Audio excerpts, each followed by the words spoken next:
boa ye no ma no na do mkozu to ko dini nkache krukra ho Awuraa ya totun no afendi siboni o batini ni nkwen na musia enti show bottom se obi apie na wo so apie bi bi that's all ade kura chan ba no kosu a papa de mi kozu ni jata mi musibo won gele kwa ye chedo kodi fried rice enti for ye try ya wo ye baba say ya why no so we free to na for I am a beef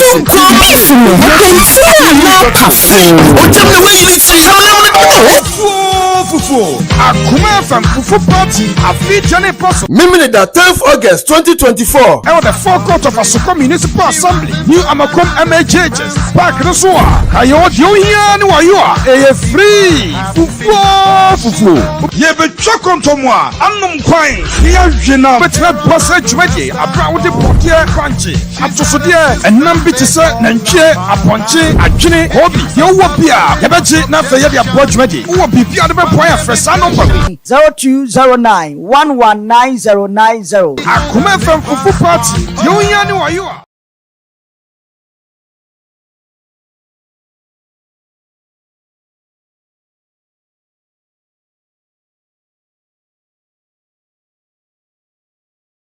Consigo Akoma edasiona yet mediatina Akoma edasiona yet mediatina Akoma Adeshima meme munyina ha mamwa kwaba good afternoon Edeba Akoma 87.9 FM so yedemu ana eye asante mantem kropon Kumasi mu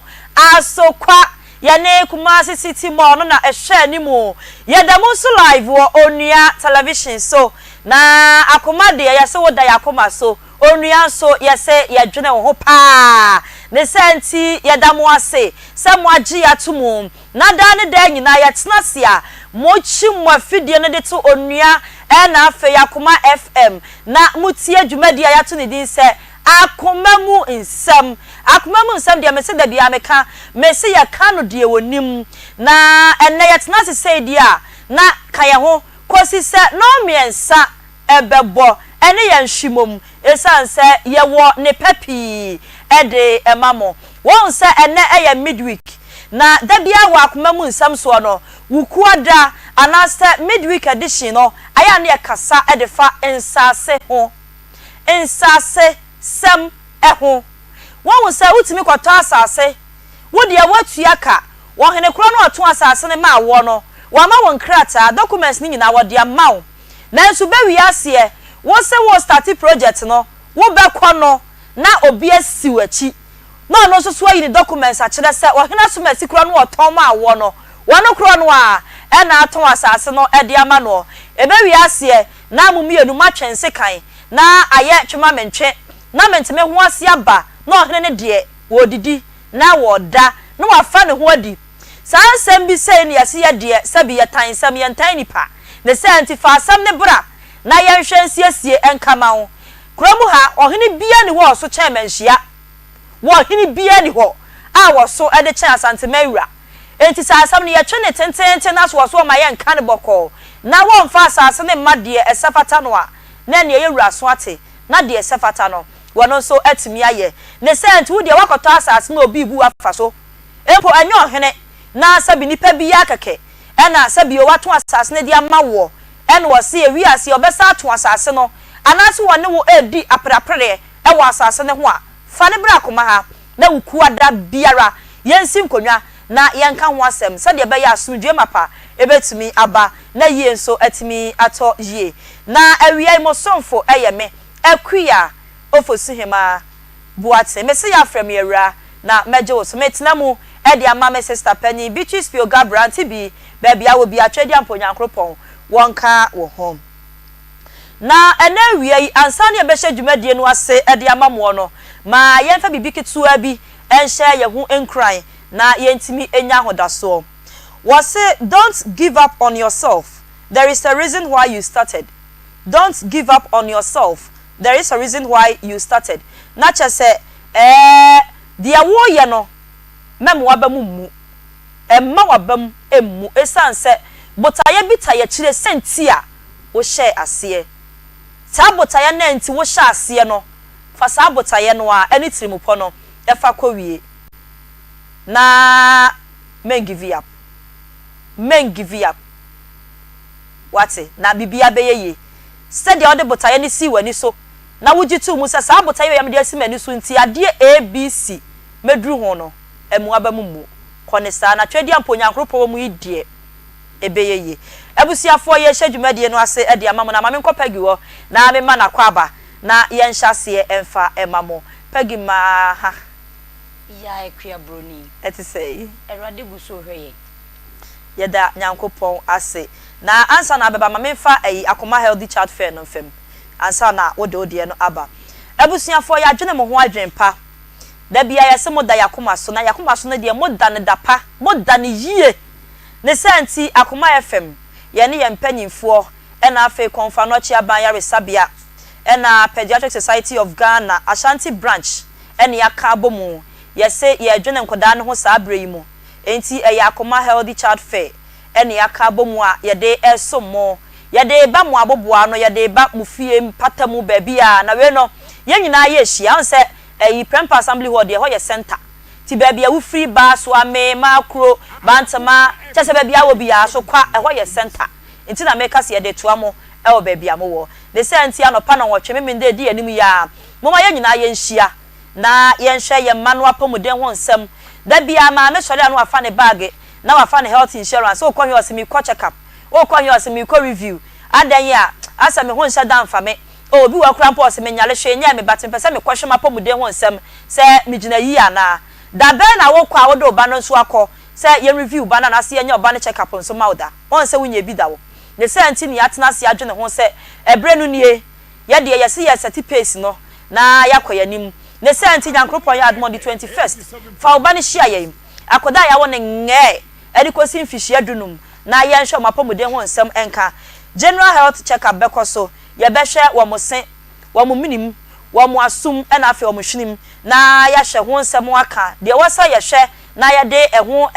niema pomuden nsem kanwo no ye behwe ne asiesie ni nyina enso kama akoda bi wo ho na nani so wo hye pa wo se me ba we de eni so wo hye pa ni matna ka mu amoko tna ne nsam atu obi week wo hu ana akoda na chese ni so wo hye basa wo jo ho ba bia enji wutimi kura fa ne nkosa bi ni pem na wo se fa ne bra na won hwe psychiatric examination ebekoso and afa nutritional assessment ni nyina mbe kire de wosi wodi ni de ni se wodi doctor for no ebeboa yen e wo sa kwan no eso enya no nko ye besa so mo adi agro nse nkran de bebia mbe hia bia aya na agro no omo pese omo die wuntimi nka mo kasa bo mfa nhia omo yam the senti ya dwene sa afa ne so ho enti face painting bekoso train ride bekoso and afa bouncy castle so bekoso ne senti fa aba ne bra na omo menya chefa e wo dwumadie emu yesi e free of charge yenje taku yenje sempoa yenje dama not even a peswa yenje hwe enti fa aba ne bra na yenhwe mapomuden ho nsem emfa emawo owofu amu bei yenje mumo nso mu BP no mu sugar level no nso ye be check e de amamo na dwumadi aye die enwuma kopi no aso yasen enti won so be so yasen bi na enye fe enye krabehwe KMFO aso yasen Unicam Ghana Limited for aso yasen ena afen so no Live Long Nutrition and Diet Clinic na Unicam for no na ye producers of Nutri Mom Breastfeeding St. Ben Jewelry Matadei Hospital and afe Aspi Pharmaceuticals wamona akofa mojedo papa be adwaman so enei omafo etu guso hematosi blood tonic enunti ya pebinom na bibia so entimi enkonka enti nyame ya adomo a on the 21st September memenda anopa na nwotweken na ya hye adwumadie no ase enti frɛ empanyifo e was 0209 119090 0209 119090 Peggy Auntie wafe no enche era yenko yedim yento ade ho ana ye bebo we no yenkomra okay abusuafo yenko yanim na enrada ye di dwumadie kase dwumaso kase pa ewo afidie yi so na bribinti entumi anko onua TV said ye na ye hwe ani mu se enkabekọ no enra dan disifo gi krom ha bo so papa wo mo se omo ye enough is enough demonstration ti onua TV sabre na tese omo age so aboso den na abusia ne senti enra dwumadie hwenkwa ye di ye no ne tofa bo mu nyina ene se yam papa bi ya de nyina Awuraa ye frɛ ne se Osman ye wo ha no woto ayen oba ye a chese na desrede eye tie na ye arehosem wo se sebio oye ni frani die na wo se sebi ne na ye munye ne na ye mu no a enye no ene se wo mpadua ne guho na o mattress da so na da kru bi wo se wo no maduro ne nsabo nsuo no a na hwe gu mattress ne so ene wo se wo hata se de be ye nwunu ju a obetam na ade e de akoto ne mpadua so na watumi ada se enwunu bedwo se enwunu ndwo owo dem sebio na ne efra ohun hwe ene se ni pakura mattress ne ne dia ebefa eye baako na tase enwunu jo ye na tase aye ne suo na aye areho ene wada nua ne so saa wose wode ayi paper yi bi de ukoto fridge ehya ho yi enu bi na ode agu mpa ne so e de asam so a enwunu jo a ochia ne ho e de to so ne senti enua ne mmia no ama ne hu nyina na tase na chia bia ne ade tase emu oya pa woda mattress mpo ne da asai na wode na asam ne beto ye nim no adafo e kan Akoma enam so ema ye ne mpanyimfo adwene ho keka ye nsase kakra enra da etimi to mattress ne bi edema no se wono so nje na ontimi enapa ono so nje na wontimi enda yie ne senti ye nhwe nra dwumadie hronko a ekoso wo Akoma mu nsem dwumadie aha ye enti abusuafo mo hwa yen e wo Facebook mo hwa yen e wo YouTube Modaroma mattress ena nyame adom onam ye mpanyimfo so ye general manager nie onam omo so ama yetimi apebie e de ama ye papa Osman se wono so nje na watimi ada na wada yie entimi jemu ade ama manager na wono akasa asibibi e de akyeretiefo ene ahwefo boss over to you. All right, thank you. Okay, ransomly the work and in add down. Your cancer so say Saturday also don't koda and water. Say edu samri atasa what's sa I don't know one kind of way chair we say. I go need so one kasa na utima na hu say ya papa dia asem no betu yen anim no Akoma mu nsam osu di hu dwuma ya kase aha de jese one family do ha na odi bedu ha nkoa so dia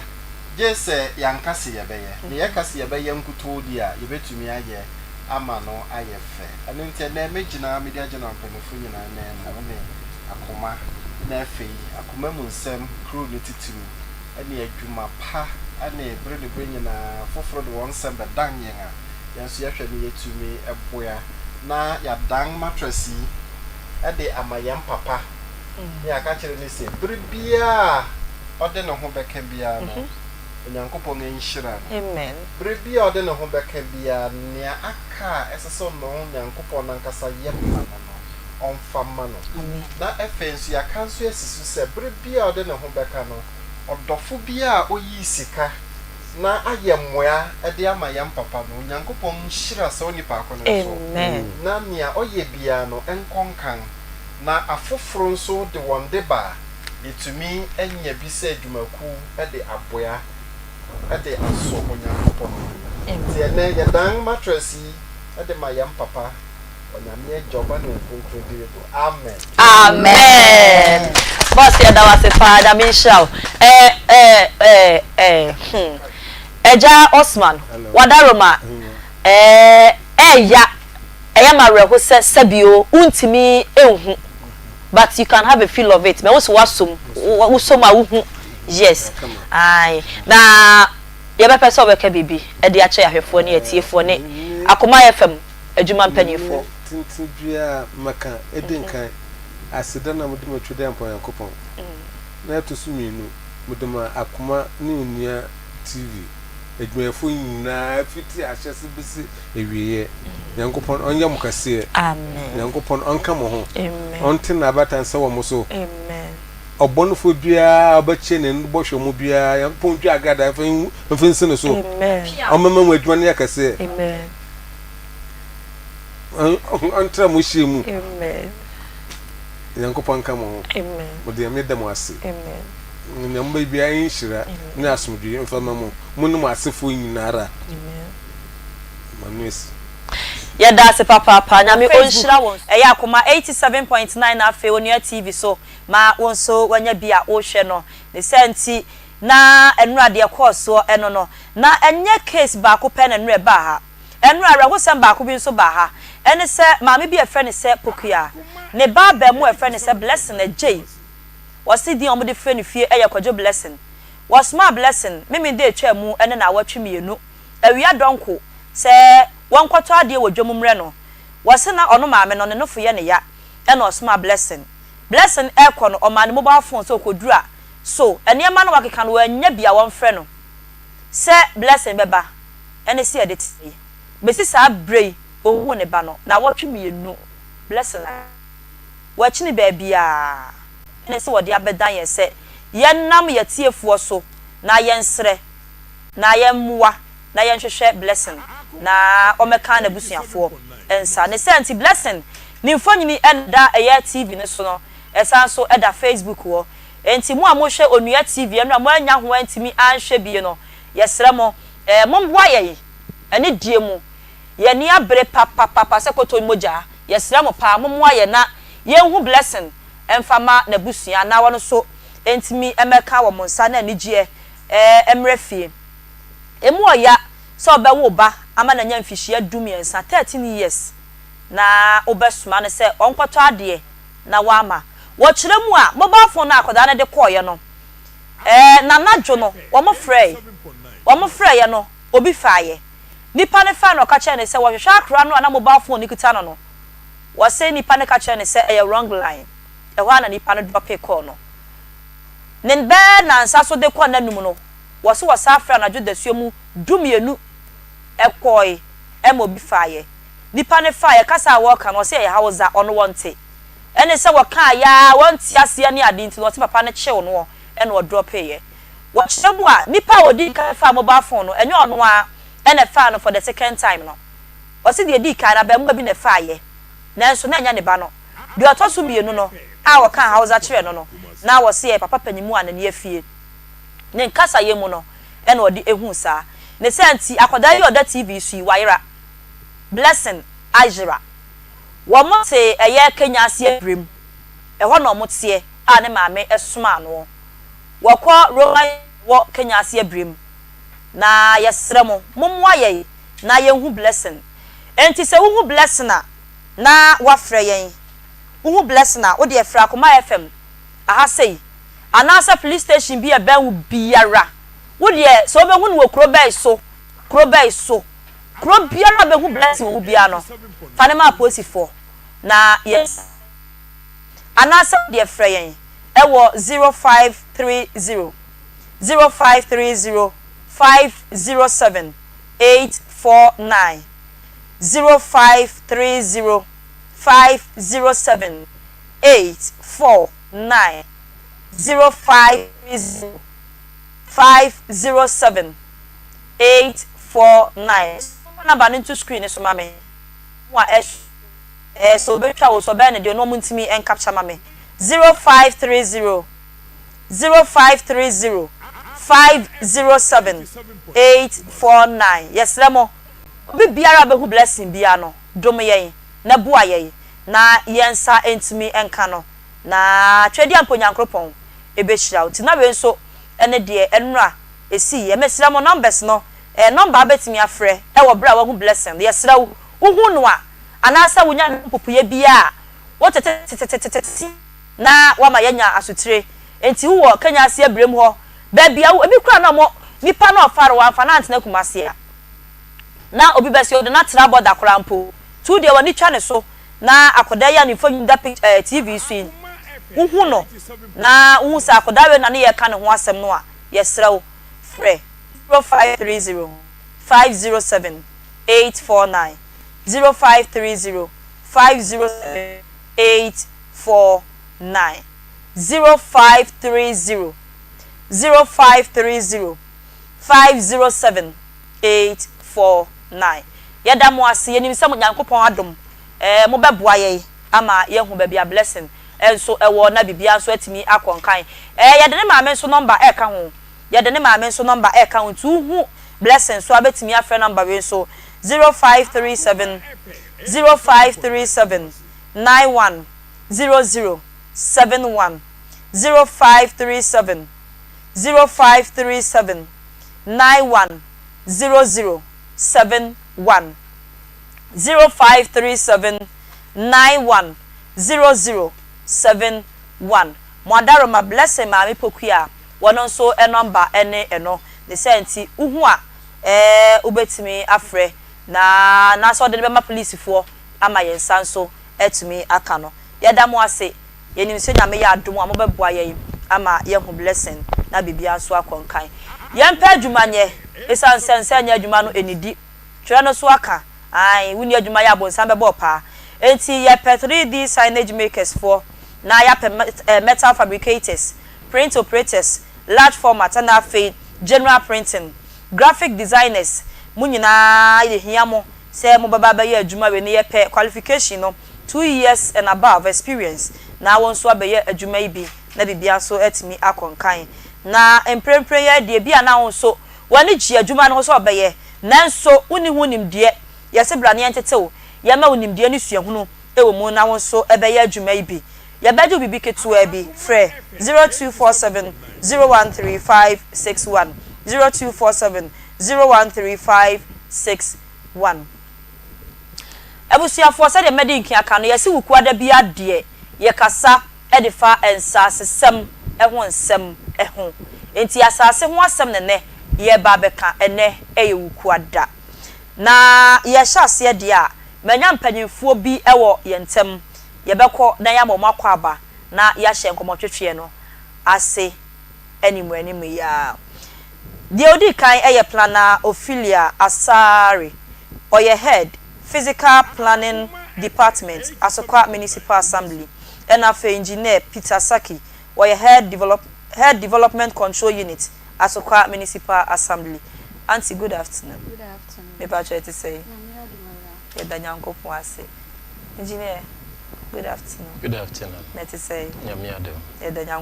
Yes, ladies first. Into your best shall dear free Auntie Ophelia. Auntie Ophelia, we idea Yabamu Akachi. Na ye share enkomo no ase ye ka asase ho nsem eno so de ye ba mo akachi a muni mude ewo mu on se pempi no aya na asase ho nsem no aya bibie wo ho ne kan kana wo kan wa nka ne ya fe na akoye bibie wo ho nene de ye hwe no ye busa se ekwan be na ye befa so a ye betimi enya temporary permit ewo asase ho ekwan be ene ye befa so a ye betimi enya temporary permit ewo ho ye hwe no so se madaroma enkomo ya ya twetwe ye no anti bi edikan ye no ma twetwe sa nkomo yi na ye nwie ne senti ye to aso be ye bosome ye chi e no mu edi sa nkomo yi ye nwie nkomo no etiefu onso mu kire mu a ehwa ye mode de ne ye edi nkomo na kono eye mode ne senti ye nto aso e mamo na esanse mode yakoma so na mu ni ho aye ni wonti de mo beka e na ye be ye ne senti ne ne ya sando mo be pie mu e wo fidie mu ase ya ye to asa nkomo no eso ti anti ye nto aso firi Dawasi. Yam say ye betchia etiefo ne ahwefo nyina. Na se de odi kan kae no. Enkomo na ye to aso. Se de ye di kan. Ye ka se temporary permit. En fan say en se say mirimu no. Ye friend of planning permit. En kan no na ye friend of temporary permit. Temporary permit. Say obi ye container kakra no di AC baby. Okay. Ana say bia use bi na bia wo pese uchemu bienu subdivisions. Ana say change of use ani na your friend planning permit. Okay. Say your group ni na under planning permit. It temporary permit no abehye planning permit no emu sana etie. Okay. Enti ye busa se kwan be na ye befa so ama ye nya sa permit no. Am say ye di kan be di nkomo no. E di kan cheche mu processes a ye di firm ansa na obi benya permit a in setting yaka. Ye ka say ye wo committees mienu e wo assembly ho. Ye wo technical subcommittee. E na ye wo special planning committee. E na ye committees mienu a e fa development and sa asem ho bibia opesa wo ye no in space bia no. sa committees me no we e na be hwe ye ka se technical subcommittee no made up of professionals EPA for so Lands Commission for so fire was so nkasa nso ye was so engineer e was so NADMO enina ye ka ho ne ye form sa committee into hwa committee no attackle baabia aspect bia in space bia ya hwe ho asem enti before ye be ma us permit sa committee no e be call inspection ye be call field akohwe baabia opese wo de ade no esi ana opese wo si dan no wo no committee ne be kwa akohwe ye ba ne ya betena so na afa wo drawing na wo de ba ya opese wo ye sa de kode no wasase no so no ya hwem ahwe se bia o mpese me ye bia me ye container wase bia me de blocks beto ase na me de containers so bia me de container ni na ye behwe ni ya hwe ba bia wo di si no se ebe boa anase emboa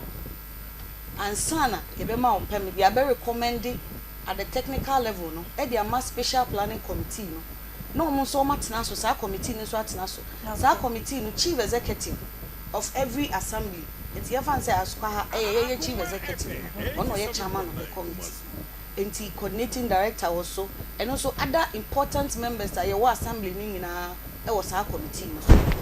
enti ye tena so a na say ye be ma o permit na ye dey ama o ye mfa ma won so a na ya che say say be a reasons way 1 2 3 enti ye ntimi grant o permit na mfa ma eno sa no akonya wo se obekwa akoye nsiesie bia sa aba bia mana it depends on reason I de be man no ebi wo ha ye ka say ye differ ebia e wo se wo koji EPA permit beto so ana wo ji fire permit beto so ye say ye differ te no sa no kona koye bra ene ye wo rejection ne che say ade na wo ye ye ma wo enti wo ko ba wo ama bi mu ye say ye mpene ma wo nya ade kode no e wo sa bia ho no sa pepen so ebi wo ha na reasons ne ye den say ye fan say bia ebia high tension line enambo na wo the container ekosi ase wo hwe radiations ni ye na free mu bana enye advisable health wise no enye ma say wo the container ekwakosi bibisa ana say bia road bi enambo wo di kosi a wa block omo mbeba ni nyina view ni nyina ye hwe ansa na ya ma sa permitted okay mamenko engineer hono fa bi enso so de onu abeka ya say wo bi de ka ho a oniami wo adikan aye emse tempera no na ye ka pachai anti namli no eya ye tadi si ye hu wo ebi obi fence wo echi anase road no ho anti road no say road reservation a minimum of 9 meters anase 4.5 depending on the route say be a trunk road and a main road na mo anka ho no say ebi a be ye expansion that chan na ye ja oho enti ebi a ho da ho a obi anye hwi wo ho no obehu ana ebi a obi pese odi container esi ho na mo ne wo mu ni se ofie enim eben kwan ho a we na da wanim nyina eye aban dia sa reservation no eye aban dia enti wo anka wo na obetimi ayi ebi a garden ana bibi enti se wo nyusu na ebi a obi pese odi bibi si ho a so hopefully assembly bet me the call someone abroad so ohoafu ohoyefu and say eno na some time ago na ban clear your frontage and you wanim no una wanim and na wo say una usiesi ho and no so bi di bibi besi ho nso a and say nipa no fa nipe enfa ade no emesi ho e wo mreko a ebia obitimi ka say una say what to friends we wi na ho ye fia hina na eya opra ho ana ohofu a hina na ya enti no said de okan ne nyina ya mpa na mo ansa na wo be ye we na ho be hia se efieru ana ne fence wo achi ana ne fie ben ba bia opese odi container no si no e wo so ho no ansa assembly no client mi imposu wo a opese odi container no esi ho no yenti mi imposu e wo we no in actual fact kra de road reservation no kra kan se ye ma obi a entra ho enti sa temporary permit a ye kan ikura no e subject for renewal enti ye fan say we no 2023 na 2024 ye be ye ekwan no ana ye be bibi wo ho a uba for renewal ye betimi decide say ye renew bio enti ye no enye permanent enti okay the work can fa containers ne kiosk ahodo a DCC mantria baby no ma member mu kakra wo onkasa ye mu chemu sa assembly ni current mi nchire se ni pass mesia na so benten emfa ne de ensia ana sesa na like yentimi without the permission of Efiera no yes enti form kra ye di ma permit no ye seek the consent of the landlord in good enye so no na asase no ye ni dia ono na odi ade no kwa akosi ni nche ochena se ebia ukra uye container no udemu a the next person ye be bisa wase ana de esi ye be ye Efiera no obi be bu ani na ye bisa o se ebia onim ni the first suspect be ye Efiera no se eja tomu a nipa obetimi akodum dia no ananse obi kra ebu container nani a wo se nipa no enti untimi kan se watu ni fence we wie enti ebia me ametumi enti me di container no ekwa kosi ho eno de assembly no kra yentimi posu nipa no enti with the consent of nipa na enti se yakwa ne sa na Efiera nka se ompene ma nipa ne fence wa this way free ho yes and say so on this ho if you say me hu obi nso a sorry me hu obi nso a wato ne fence wo ne mfichire da ho asase da ho wono ankasa free e bia Efiera akro na ne pese wo de ade esi echi ho denti na waso obi hu mo so wono de enka ho de obi beka ne se sinifie anim okay wo mu se wato ne fence wo ba sinifie anim ho fu a wodo wo ye fia wo pra okay Local Governance Act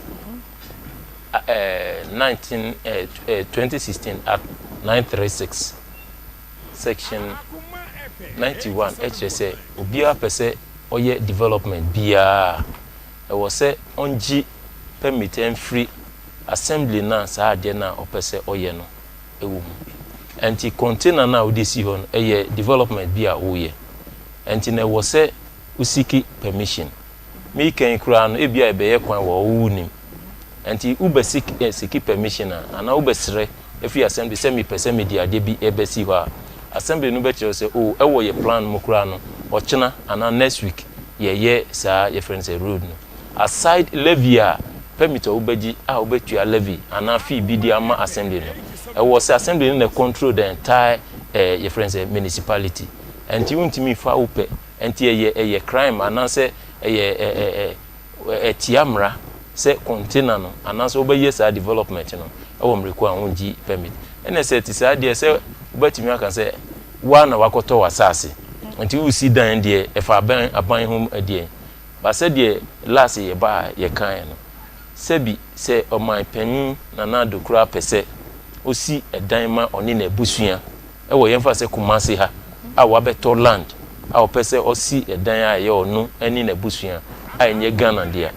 Ghana mra kire se ehye no se e wo se odi permit enti yemfa se na na do bakura pese odi container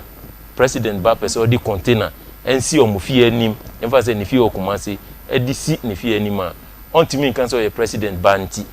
obe sorry na odi container na kosi ho eji okọ assembly ko di permit enti ufie anim ontimi fa nkosi ho without permit okay ye ka se wato wo na wie na wo na chi ana se bia wa wie na gate na nimu se wato wo na wie ama na fefie no ho me ho bi nso a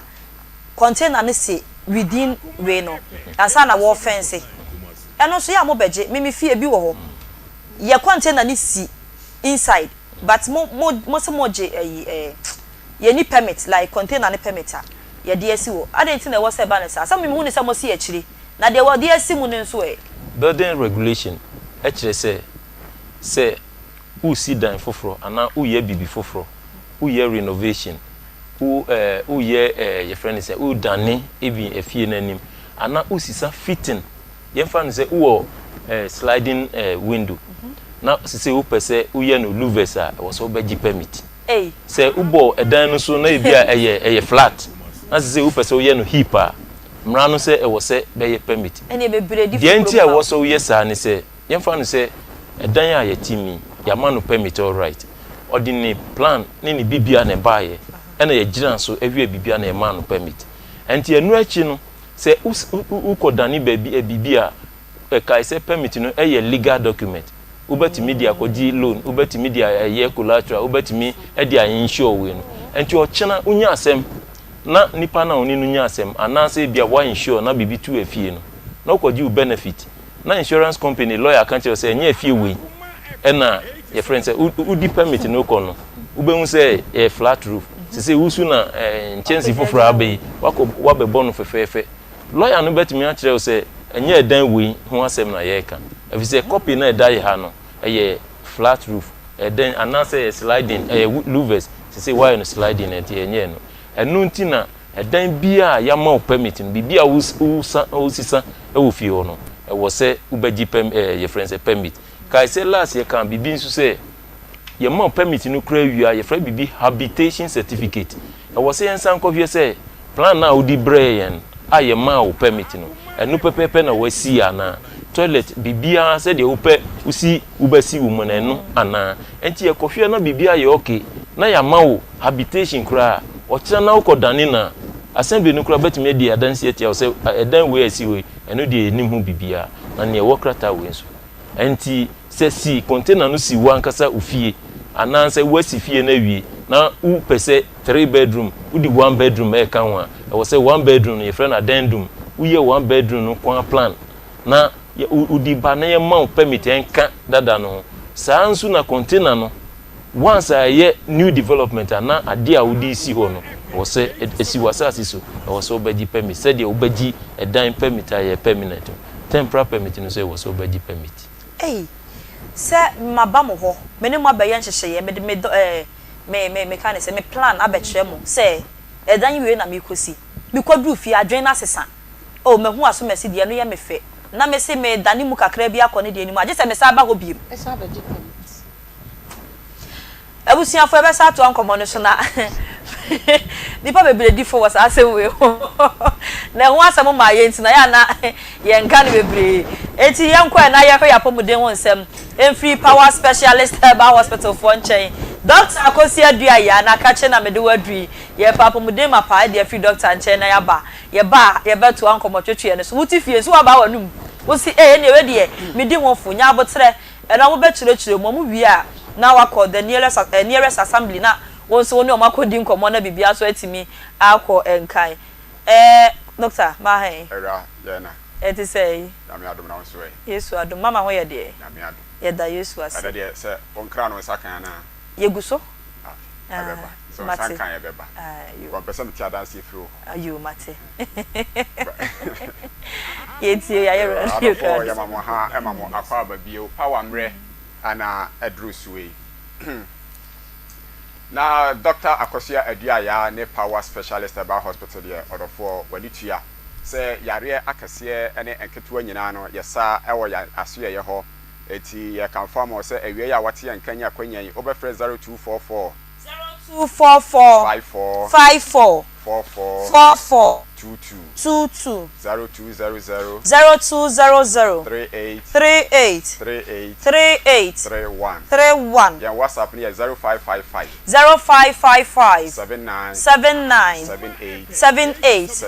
78 odofo da ye ba ye ka kiro se apomden dwumadi adi ewo Dr. Akosia Aduaya so ye power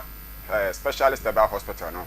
ye ade se egu ahodo na ne ya gimu abasobọ ya dodo na enim ye di eho adanse efe eho kase pa no ye hepatitis ne musuako ni nyina ABC ni nyina no ye di hu dwuma ewo power specialist about hospital ya so ye eti oti en kase no na se wo kuma ase ade a wodwani kire Fiyase Jasbro filling station no opposite eho ana onsa kan ye fro Aya junction oduru ho akoda akora no ebetimi akyerew ofre no ba no so a ye be kire kwan no na waba enye yira kwan wo enkran ya ACP road kwabenya bus stop ye yan ye see bus stop no tuduru ho a bosi ye din bo ho kase ewo ho na onsa enso etimi akan yen takwadefo edomoni kire Anaji estate na oso ensempa ye kan wako akonyamu chefa na sen na manu gusu a meka na hepatitis yare eye emo a edore woni padua no a untimi fo ni enhu na eno ana bese yen brebo ema ohaw etimi eba brebo no ho ema oti yaw woni padua no eti sunsan so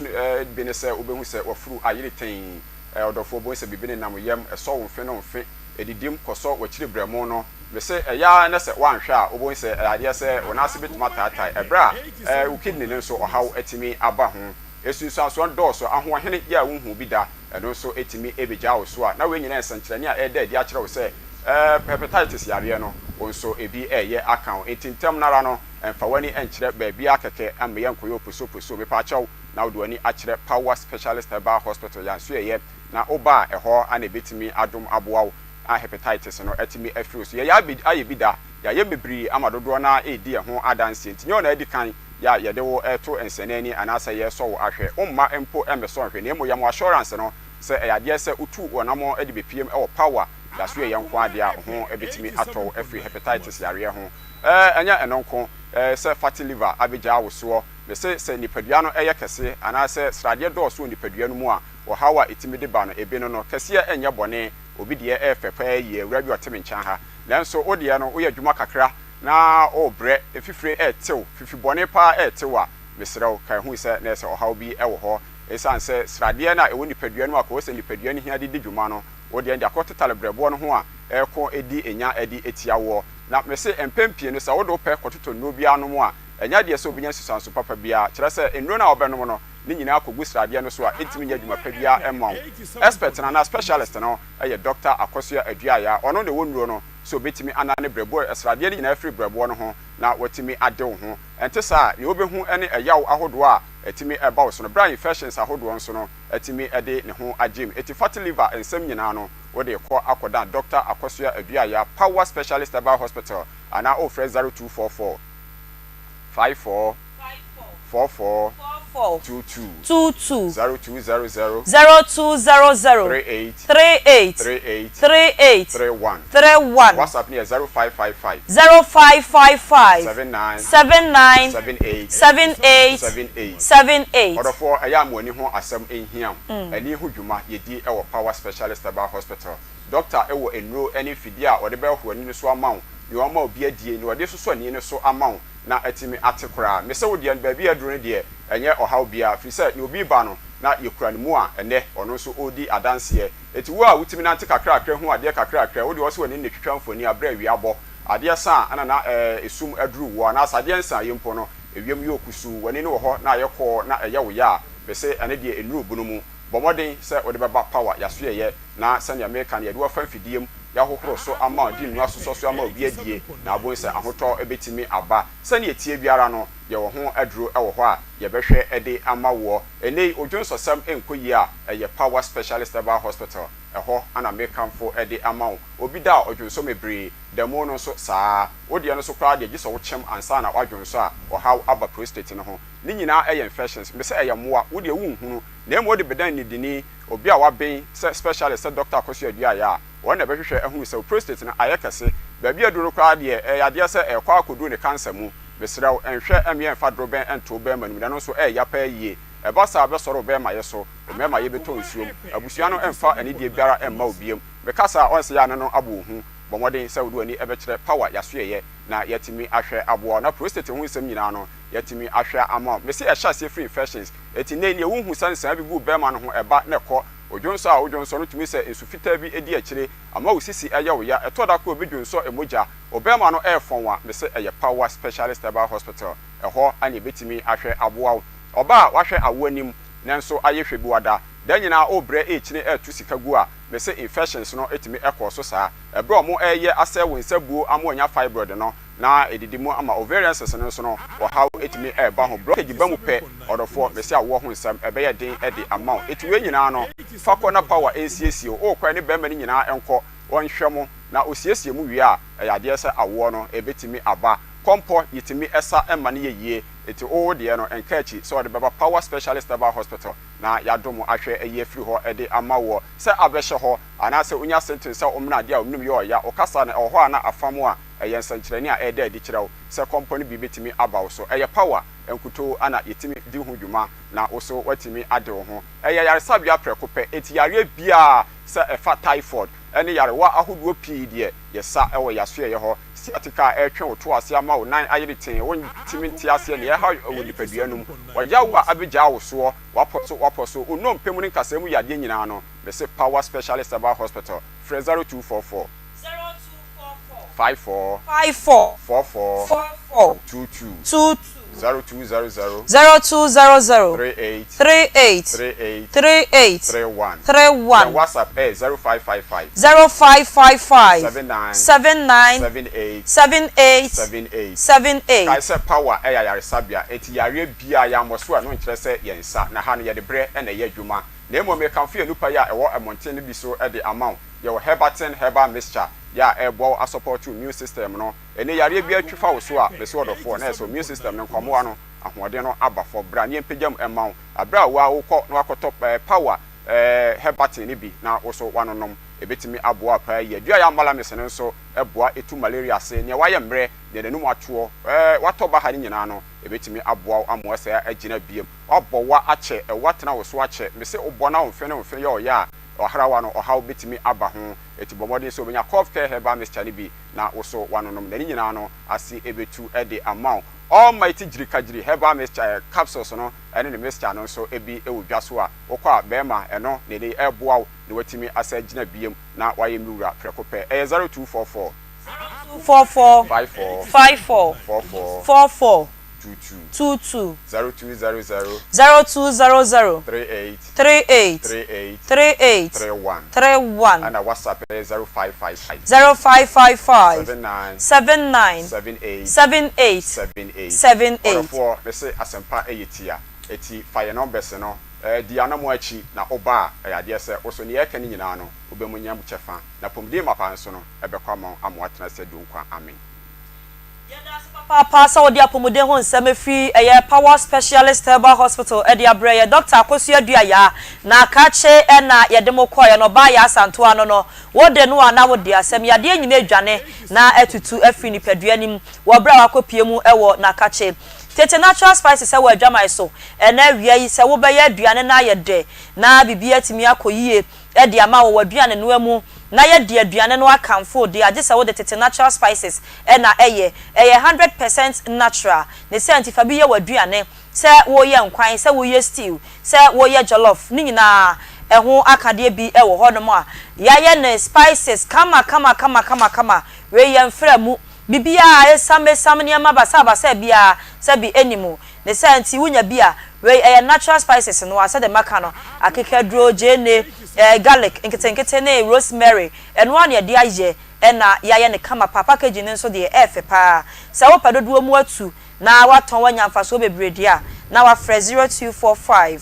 580 957 0245 580 957 from no mo ebeje wo so na bibia nso atimi akọ enkan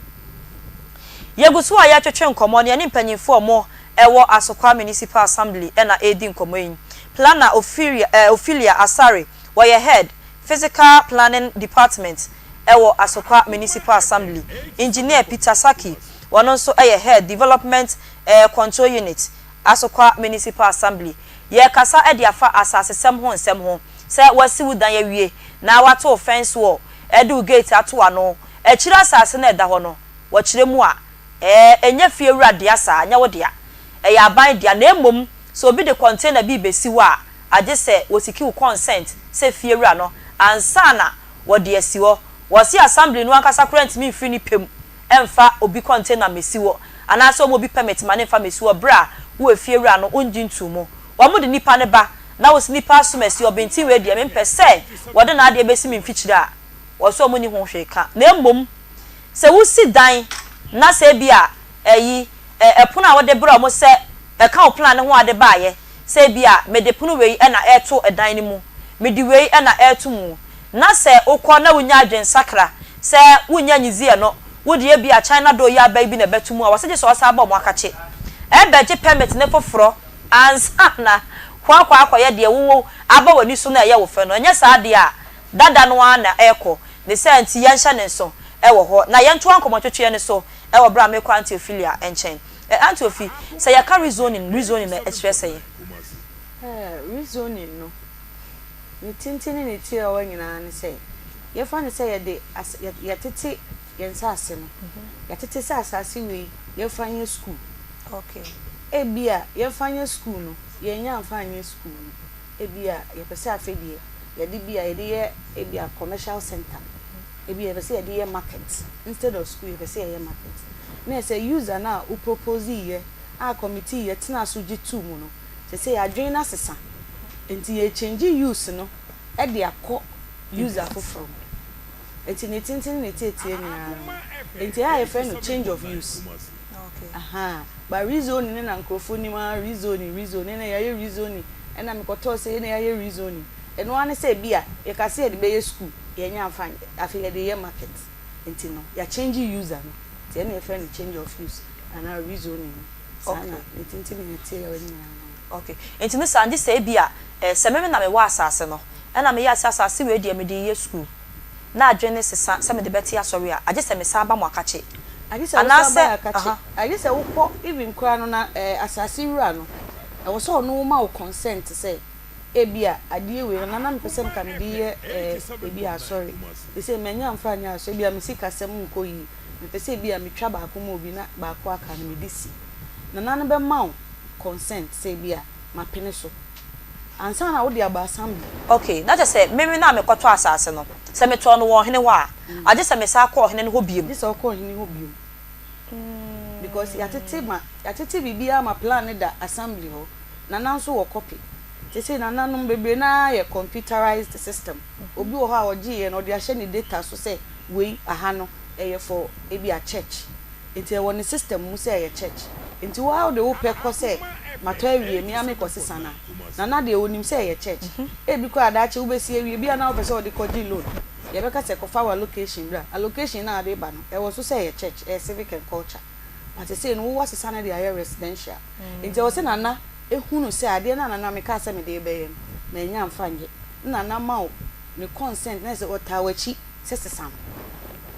na wa ba assembly enti we ba assembly no ye wo form wo a wo be fill for the change of use no na ye dia kosa committees mienu na me di kan cheche mu ye nwuma ye no na committees na tena so na ya hwese okay ampa ade na nipa npe so de ye no e bia osesa na emboa ebe boa nipa na e bia omuti mantem wo no emfa problem bia emma na e bia enkosi ye nso an assembly no bia but it comes with a fee obetu esika in answer na obey no so say report that's a justification reporter justify the entia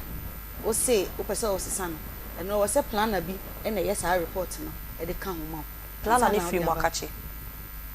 on say fa ne say me ka committee no ho e say me am sa akogye ya I say your brofu bi a you use conflict of interest because me am meeting ade no so me na masan ye report enti ana ye pese plan na foforo a no so fit different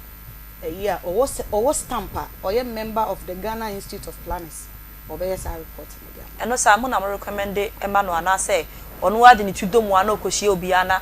nipa no was certified stamp no nko ade otimi ye ma se unnim obi dia because me member so minim members ni bi timetimi recommend obi ama but se obi wo nso a wono a wo ne plan a wo ne ye adwuma nti ono nso betimi aboa wo na wa yes report na dia beto committees mienu nanim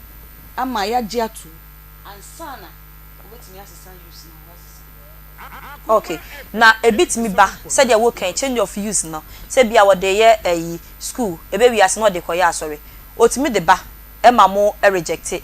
san say jumadi odi kodi no M1 patem ho obi wo ha ye fa ne say e bia residential twa ho bebre ahia na bia kwakwaje one plot ba ko bi wudan finfin e bia se o mpese me de ye church okay and one son ye beja tum no kwa because of the noise ni de ni ade na be free wa aba no e wo so mo wo around ni nyina timi gi tum say oh what the church na ye pene so because ye nya issues where de no amanfo be ye complain say asori bi she ha o ye de bi anadwo ya da kra o ma yenda enti wo say ye nya consent from stakeholders now omo ye involved in the community now wo be affect what de na wo be ye no e be affect you mo no e wo say omo nyina ma ye consent say oh de no ye betimi a contain enti say stakeholders na omo wo ho no ka say ye mpene a yetimi reject e bi a filling station be bia wo pese odisi no e bia ye de ma se fire residential afi wo de ye petrol filling station ye hwe effect no ana gas e bia explode a e be affect ni pe wo ho nyina enti committee ne timi ka say aha no mo de ye mpene ma wonye sa particular activity we ewo. Okay. Mayanko ye chikakra bi. Ye ka temporary permit ne ho asem kakra. Na ye hwe se enadodo sei emfie sei ebre ben dodo na wo se di ewo bro bia beje permit e de container esi baby. Temporary permit no am say yearly bia wo sika obetua ma assembly no. And a renewable so and after every year bia you renew it. And after 5 years and so now expire. Until by 5 years, it said the amount normal development permit now 5 years no. Also will be renew permit with the assembly. And say bia at that e be do 5 years maybe na adekodi na this year no within 5 years na do you feel say I had the now year wa ya ma won ye bioma e will say we free ho. Okay. Okay. Ebi o had best so bit media so. Okay. And yes ade ayenko second question. Was say ye bisa say temporary permit no say e was say obitua. Does one have to pay for a temporary permit? Yes. So bad there's a fee you pay at the assembly. You're supposed to pay a fee for every activity we are undertaking via no. I say Akoma FM dan ya womi. You are supposed to pay property rate to the assembly. Property rate, they say a fee and a property rate. The property na nipa na only property na also che bibi ma assembly. Enti container na so esi wono. And so moje ho property rate.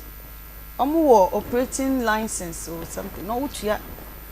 operating license ubetua ma assembly na no every year bia ubetua. Ansa na wo be ye permit na foforo kran so a wo be sen tua. Enti afi bia renewal no afi so ayetuma na. It depends on the committee. Ebi ayetenase a ye fo say bia o aha no it's on the low we say yetuma. Ye wo committee a omotenase a ye review ye fees ni ye fines ni ade ni nyina ayetenase a ye yes ade. Enti e beta ba say bia this year ye say bia 2024 ebi ayeji a rate of ebi 80 cedis. Ye review ye the 100 cedis. There's a committee na akọ general assembly ni approve rates ni fees ni fines no na into ba sa rate na that year no ye see ye beje no en na obetua enema be na mugina so a mo de yes antomo no. Okay. Nia o kan concerning your friend saying fee no se wo container ye wo niam mienu sa udc ho no e physical development eno na ye ka se ubadi kan di permit no udi permit a enam say ye temporary structure no e renewable every year and from January to December until January bi no asan ko renew container na ka sa esi ho no ye fan say anka bibi foforo na woton anka de bia wo say ticket ma o. Yes. Ba enam say uye static utifa kunenti ye boa ne nyina no emma o afi enti eno revenue collectors no amuta afre no container license me fa cho me ba o eti se de woken take it na ye ma me mu kodwoma etwa mo da bia no sa na wo se nka ye enti anka adwuma na wo ye no ye levy a wotua ma assembly no enti anka se usun ade edi nama se ye betia ma but ye container wo sifa konenti wo levy no ye mfa se bia 11 cedi ana 22 cedi sa ye ba de bia e ba betu wo enti o mo aye eno no afi edi amount enti ye mfa se bia wo container wo ton e bia provisions wo anka de bia wo se on beti ticket ma aye levy a wo se utua for the development of the assembly ba nam se wo fa kon aye ba de bia be ho na ya kan nyina abom enti eno na ya ometa afre no container license enti eno no yesa e friends we na wo se utua but container no se de ye kase sisi yi wo ye fee fixing mo se de my sister kan no se obi baji container wo size e bia from 4 by 4 feet up to e bia 10 by 12 feet e bia 220 traho ana 20 foot ani we wo ni nyina na fee na mo so we be renewal every year there 50 cedis as we are speaking now assembly no nyan to mo ye container said any size ti bia we be renewal 50 cedis said any kase ti bia we be renewal 50 cedis okay enti saa na sese ewo but ye wo obi a your friend say e bia structure e bia obi akobo say workshop ana say we eno nso no said ye wo say ye no ewo fee fixing no na ye na mo license na ye ka no eno de store license ye juma na uye wo mu no eno na otua ho ka na obi wo ho a ebia oye business na business bi ebia wa register with a registrar general enti sa business no once a person o yes a business no so ewo assembly no ewo say uji business operating permit. Okay. Business enti eya nkrofo confuse the permit for the container and the business operating permit and the container license. Enti wo business.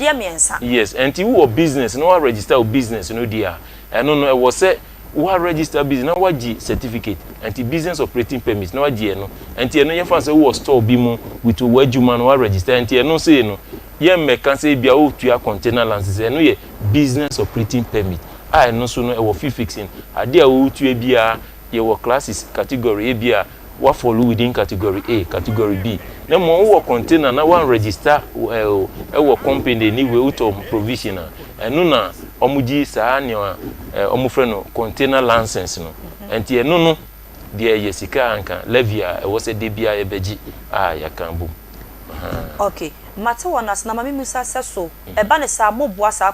container fo na na esan se mame mo motidwo mu ton toast ni meko wo fom no da bia motima mo mame se 2 cedis so se 1 cedi ena no makeka ni nyina abom na mode ma container ra ne se wontua no once eba ne sa me hu ne sa ho kire wo wada na mon gine da bia mfi o mo ho se de mo ye dwumfo ma na mo tete ne wo mu ni se eye pe anu enti yemfa se eye 200 cedis for the whole year ubetimi ento ya 50 cedis first quarter no waji receipt second quarter no waji 50 nia yempe ne se ebia se afi no beko na wie na hontwen wie res wo enti no se de opese utua no se de ye kan 100 na opese every month bia obeye we na revenue sisi kura no se de be ya ne tua be ye easy amount no ya ma won commission revenue collectors a mo wo community no enti no wo ni na ma na se ebia o twem kura obetimi se uye wadwen se obetua no every month bia ne wo mu ni se eye afi no enti sa afi no be ko na wie na watua sa levy na wie enti enya ade bia wo stropi eye se de wo so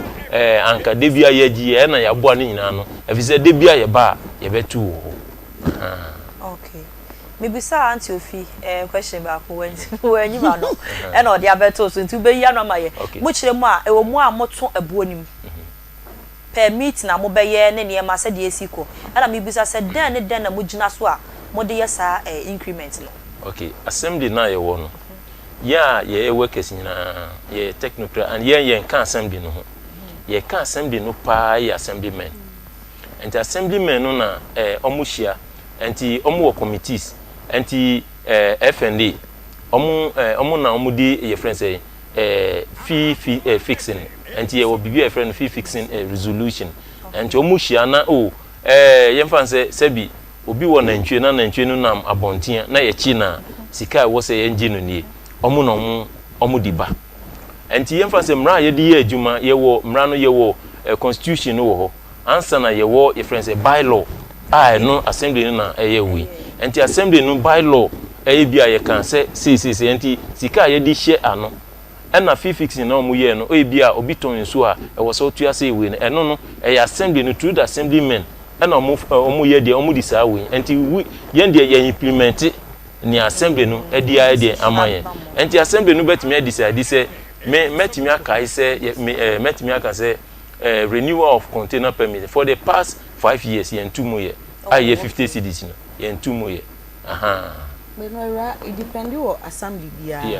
enti ye ntimi nkan general say ebi assembly bi wo ho a no mo de no wo form kra but say no krona nyini ebia aba up to a certain standard unse ye won kroni bi wo ha ebi ye city center ebi so ye outskirts kaka te bi wo ha wo ka say o moment ya 22 city but say no krona anyini ama titru fo ne nipa ayi abetena tenem enti utimi ka say bia first ne ye gi 50 cedi na ye gi 10 cedi te say ye fanko 20 because ebia omo income level of income no kosoro ana say enti sa circumstance ni nyina na ye hwa ye di increase sika tse de Ghana aban tini ka so tax ya tum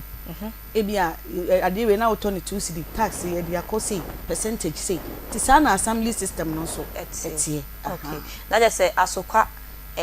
asase a containers su ne bo ne ntimi ne bi akode enye da bi sanity Matiasie. Ebusiafo ye ntwa ye ho nsamra ye ne Caristic Ventures. Omo na akofa Zahara products no aba adwaman so. Zahara G ne capsules na afi ne mesha aba adwaman so a eboa na akoye nyarewa e de ama yenti doctor bepiem e wo fidie mu ase ye beko na ye ne doctor atwetwe nkomo esan se da bia me kamese wo apomuden ho nsem ehiam apomuden eye nkwa bamba atrema eye sna yare sabo kitima ntimo apomuden ho nsem ehia nti yenhwe apomuden ho nsem simadu na yensamra doctor mahan mejo so pa na apom te sei boko pa na so yesu adom no mpa ebo ye ho ye pa meni etiefo ni afefo aye krado yetie medase ewo akonya ode amame na mede encha pesi so free aso ye ema ahwefo ene etiefo nyina sede da ye be kai wo mo ye nupa ewodwa so a ye fe no Zahara Mixture, Zahara G capsules, Zahara Man capsules, and the Hindi Haba Mixture no, and a home come up, and no one dance and a debasum every year. Now, yet the year dry your friend, Zahara Mixture, and the Zahara G capsules, and the decline. Sell doorway a year doing was to or bar any bema and a no. Now, your train money for man, sap your bar, Simana woho. Not be infections at the crow, infection bit is a gonorrhea, infection bit is a syphilis. Ama ensansan abegu ahimfi ho oba bi wo ho a wote infections bi sana etimi jano Johnson ya o Johnson na obre na ochem ansa na Johnson no etimaba uyo ba na sa wo ha we atena so ache na wako na enkwa oba asema make ne se edura ebeboa wo ene Zahara Mixture ene Zahara G capsules oba bi so wo ho a white anase odepo ene na betena ama sebi e wo ho a enso egugu ne kakran sebi pampan ewom oba bi so wo ho a eja no nkeka yen ketenkete oba de bia meka me se se nana ebekọ no wasa babie ma ne nyina ejina ahimfi ho ti sa oyo oba na sa ma ne hunu we na wo ma edura mi di ho adanse akamfo ede amaw ene Zahara Mixture ene Zahara G capsules oba bi so wo ho a okon fichikom no onya ne menses na flow no entimi emmaye dakro pe na etwa oba pe Zahara Mixture ene Zahara G capsules enu ni adura abeboa wo ama oflow no etimi abaye sa oye bema so na wo ho na sabi wako wura tokoro boni mu na ama obema no hia na ehi obema no fonwa na elfon bema bi wo ho a eba ne sa impempi no ubonse ensansan na egu ne bema no ho prekese bema bi wo so a eba ne sa aya na odwonso a na obre na ochem ansa na dwonso na etimaba ubonse ne bema mu nyina edwan no ne bema mu nyina ehhese no ubonse wa ubonse ezufita na efiri ne bema mu eba bema sa wo hawe na wo ma ko ba bi eton aduro bia sa eye herbal shop pharmacy shop licensed chemical shop wo se open Zahara Mixture ene Zahara G capsules enu ni adura abeboa ebema enam yare bia ahya wo so ache enam yare bia atena wo so for so many years aduro no beboa ebeyi ni nyina afiri ho sa aduro we eye duro won waso am nubura ahodo ane keka bom ne de ye sa odofo wo ho na wo weak immune system wo odofo bi wo ha eba ne sa wo se ne nkomwa na ayemre ono nkoa de bia no waye no phone yare nketenkete na eha na dwen wo se walking distance kakra bia okwa enche na ote so wo se ote brententem ono nkoa wo se weda sesa kakra bia yare nketenkete cold kata onya enko wo se infections cheno so a edura obia no ma onya yaresa yare no kwa emma biem no ubonse ono nko yare no kọ na ba ekọ na ba odofo utisa edura ebeboa ebeboost immune system no ama onkomwa no anya hoden ene Zahara Mixture ene Zahara G capsules yedro we eyedro won so a se odofo wo ho na osa pa hawadwen odofo mesi unu problem edura ebeboa ene Zahara Mixture ene Zahara G capsules odofo dia phone number si ebia na enkomo bi ho anase odofo upeye no ebia ton wo dia frey nsisi a yebenya adaje bibia wontia se ebia ne akirekire mu 0246 0246 34 34 83 83 34 34 0246 0246 34 34 83 83 34 34 0248 0248 56 56 93 93 35 35 0248 0248 56 56 93 93 35 35 Other for your beko ye dra your friend hindi heba mister. Na say do we ye dra eye malaria mister do tatahwe ene e wo market. Say other for wo ho na e 3D mo wa no ene wa betena. Other for bi wo ho e ba ne sa de bia na nipadua no aye hyehyehye. Ono nko a anopa bia obo say obia e wo mood mu a o sorry akoye na dwuma so no. Obo so ono nko a wa ye mere. Na aposo nyina aye ne yam. Na nanum nyina aye nwonwono. Ontimi mpo endidi. Obo say na aposo na agya no tipaye odofo otisa adura me kanfo me di ho dance e de ma se pebi sisi a ene hindi haba mesha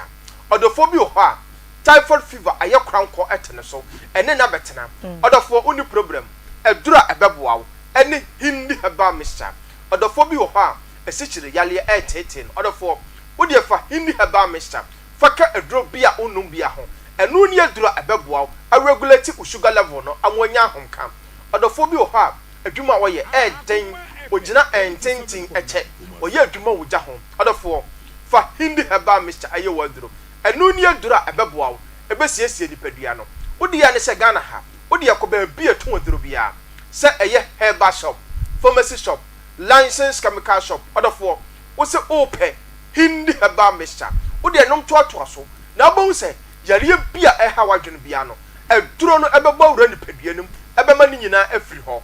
odofo yebekọ ye memeduro no so a ye frɛ no Zahara man capsules na sa duro we meduru so a ba ma bia wa yusu Zahara man capsules enim di sa duro we di etimi ye se oye ba ma wo ho no wo ba adabrijo oye ba ma na wo ho na wo weak erection ba ma bi wo ho a eba de sa ne partner eto ne san ya eduro no mrempo na okofia na ne yem hyehyɛ no because onim se pressure ebefa no onim se enumguase ebeba uye bema na otesa bema me se o last stop aba waduro ene Zahara man capsules ko ba bi etu waduro bia pharmacy shop herbal shop license chemical shop bema o se ope Zahara man capsules bema odi o taduro na on odi bono anopa 2 enumno 2 odi nom to so mame na wan kasa wo bo se mre ya waye ya twetwewo ebon samara ne se wa minute bema no eduro no ebewurawura ni paduanim ama ni nyina afiri ho sa uye bema so na wo ho na sisi yale ene wa betena uye bema na wo ho na sisi ye no etetewo a entimi ema unni mensam wo bema mesi uni problem Zahara man capsules abasa ebeboa bema onkomwa no bema ko ba bi eto woduro bia pharmacy shop herbal shop license chemical shop wo se open Zahara man capsules enu ni adura ebeboa abustu o sperm count no ko ba bia to waduro bia o Ghana ha ya duro no wo ho odofo saje phone numbers ni biem 0246 0246 34 34 83 83 34 34 0246 0246 34 34 83 83 34 34 0248 0248 56 56 93 93 35 35 0248 0248 56 56 93 93 35 35 for the bia meka me say aya mama yare no enwikiw endo so ansa na wakope ye nupa ye de badwa so a ye frɛ no Zahara mixture ene Zahara G capsules a ye de mixture no Zahara mixture no ana mene capsules no a eboa odofobia boost immune system no ama wapom den no asipi asita asa boa atu infection bia ase bi te se gonorrhea etete wa how ene Zahara man capsules a edi mema bia samama mo bema bia twetwe no efre no 1 minute bema ene hindi haba mixture ene malaria mixture tatahwe a ebo adasa ebo afoforo odofo ye nupai ba bia Ghana he to aduro bia se eye herbal shop pharmacy shop license chemical shop odofo ya to apete ho na me shop bo se uto aduro no bia obaya danse no waka se characteristic aduro no eye medase mensume da se papa doctor so odi apomuden ho nsem papa every Carenistic Ventures mo amode Zahara products ebe adwaman so no enchen ede abrese ansa apomuden de da bia meka mese wa nya daje a wa nya daje ampo apomuden ho nsem a obenya daje ayare ne senti mo apomuden ho nsem ehia papa na bibia so entimi enkonkan Lizzie tomato mix ewo adwaman so ne senti e na make amfo de ama wo se fa biye unuane ahodo a wo ye nyina na anuncio no enye de emfama wo oba no aduane na aye wo de aduane abehia tomato mix ede aye no memfa ebia se Lizzie ne senti ba bia ye ton eye sa ne ma nyina se dwom bodwa wo table so ba bia wo nam bia enye na eye Lizzie tomato mix fa ye waduane na ye ni aduane no enkamfo we Unifa Brothers Ghana Limited womo enede aba adwaman so entos ya ye de ya akoma dan papa de papa no akoma dan de no papa no eno ne de aye esenti udi a utimu se we de edaboko ye kama pa wo de ye aduane a enyanka boni bia na se esenti bia wa akire taste bia basa bia wa akire esenti fa bi eye waduane na mo amoye choba mo amoye restaurants ahodo wa wo fie oyere jibi ko fie na efa kwa ye aduane mabusua ni nyina enso endi na omuntimi enkanfo wo ye jollof abehia bi wo ye nkwan abehia bi sanso na wo ye stew so a obehia Lizzie tomato mix eni so efe kama pa we nye de esam ne kala bia ye ni bia da bi Lizzie de omaye ne papa ne sentu kwadwom a penu bi neto na wonso efa kwa ye waduane frem panyinfo ewo 0240 949 091 0240 949-091. Yes, out one come twetwe so wo Akoma 87.9 FM so yedamu live ewo Onua TV enso so na Facebook nso Akoma 87.9 ubetimi ahwe yen ede afri ho na bibia nso etimi akọ enkan ede amaw de opese wotie efans asesem ho bia no tune in na wonso tie ebre ne so a yebemu akwanya na wonso waba na wabekere wa adwa na se de wo ka no wonso watimi abeka na mpanyimfo yi etimi eya no ede ama na bibia nso etimi akonkan ne senti yemamo akwa babiem yo yeto aso na yakoyanim na mibusa empempu na nama loto kios unko ahane ha obra wunhia be ufiri ba ko a ukọ wanim be 100 meters square nu ubasa hia biem wonsan fi wonko achesa age ba bia afa mibusa so sa loto kios fuo ya ho etiti mantwa ba bia ofa ha ye ni no so womo beje permit de wa feature bisi wai say the producer ya see feature ya akra bisi ya ye busa so womo so je permit ni bia na ana so mo de no man's land no mo na musa no mo koba loto for no loto kiosks no ne wo mun say esse omusu agi permit na mo omu endi kan emma anajo na ya amuta disi o enti bi wo ho a ye na ye ko dodo na ani permit enti no ebi wo ho a aida se ye kiro ho ansa na mudi e kiriba ananse nia enso a ye kukura be yi no na di abasen bi ho even dodo na ba bi esi no kura ye ma ho kwanse because obehu ebi kura etimi di kosi walkway so ananse se de mekan or the akotali obi fence wo nipa no engine to na create confusion okay enti yesese omuso magi ansa na mudi badodo na enyi omudi si ho mainly anajo mo beba no em say last cry ya betam ba kokura wo mo walkway isi wa wo kire ya a bebia esi no enye enti yesese omuso magi permit ansa na ye se bebia omudi isi no ebebo ansa na omudi esi ho okay na mibisa so omode no temporary ni bia and as somebody dey permanent because me won sell Tokyo's bisi baby me nyine duru say da bia si na hwa na si nipa no kram se no ya na me so wawu ma say na kola na didim esi hwa besi sabre ta won se mususo se musumi bia renewal 5 years na expire eso meti asa bi mi nsa manyini kakra but the baby si na hwa na si bebu sabre ena afes me ba ma me fa we kan wada roma dia na wo so mo fam Lotto kiosk operators no anamobe na wo so amutu process na yesen na mo so dia benya sa permit ene so ti say normal container here you hia 2 passport photographs and a photocopy of a Ghana card. And na adena would see on why ye drawing. Okay, me pa mo cho muntie ni ye. O si ansa na wo dey sa lotto kiosk ni besi wo. Anasa container ebesi baabi no. Eniama wei e na wo hia. E de aka ho akọ omo assembly ho. Na omo timi ahwa won samaka. E de amountin patcho ye nkode di kan. 2 passport photographs. Passport pictures mienu. And a photocopy of Ghana card and any identity card. Okay. Was say obey photocopy. Ghana card no. And I say wo ID card I would to aba health insurance moje.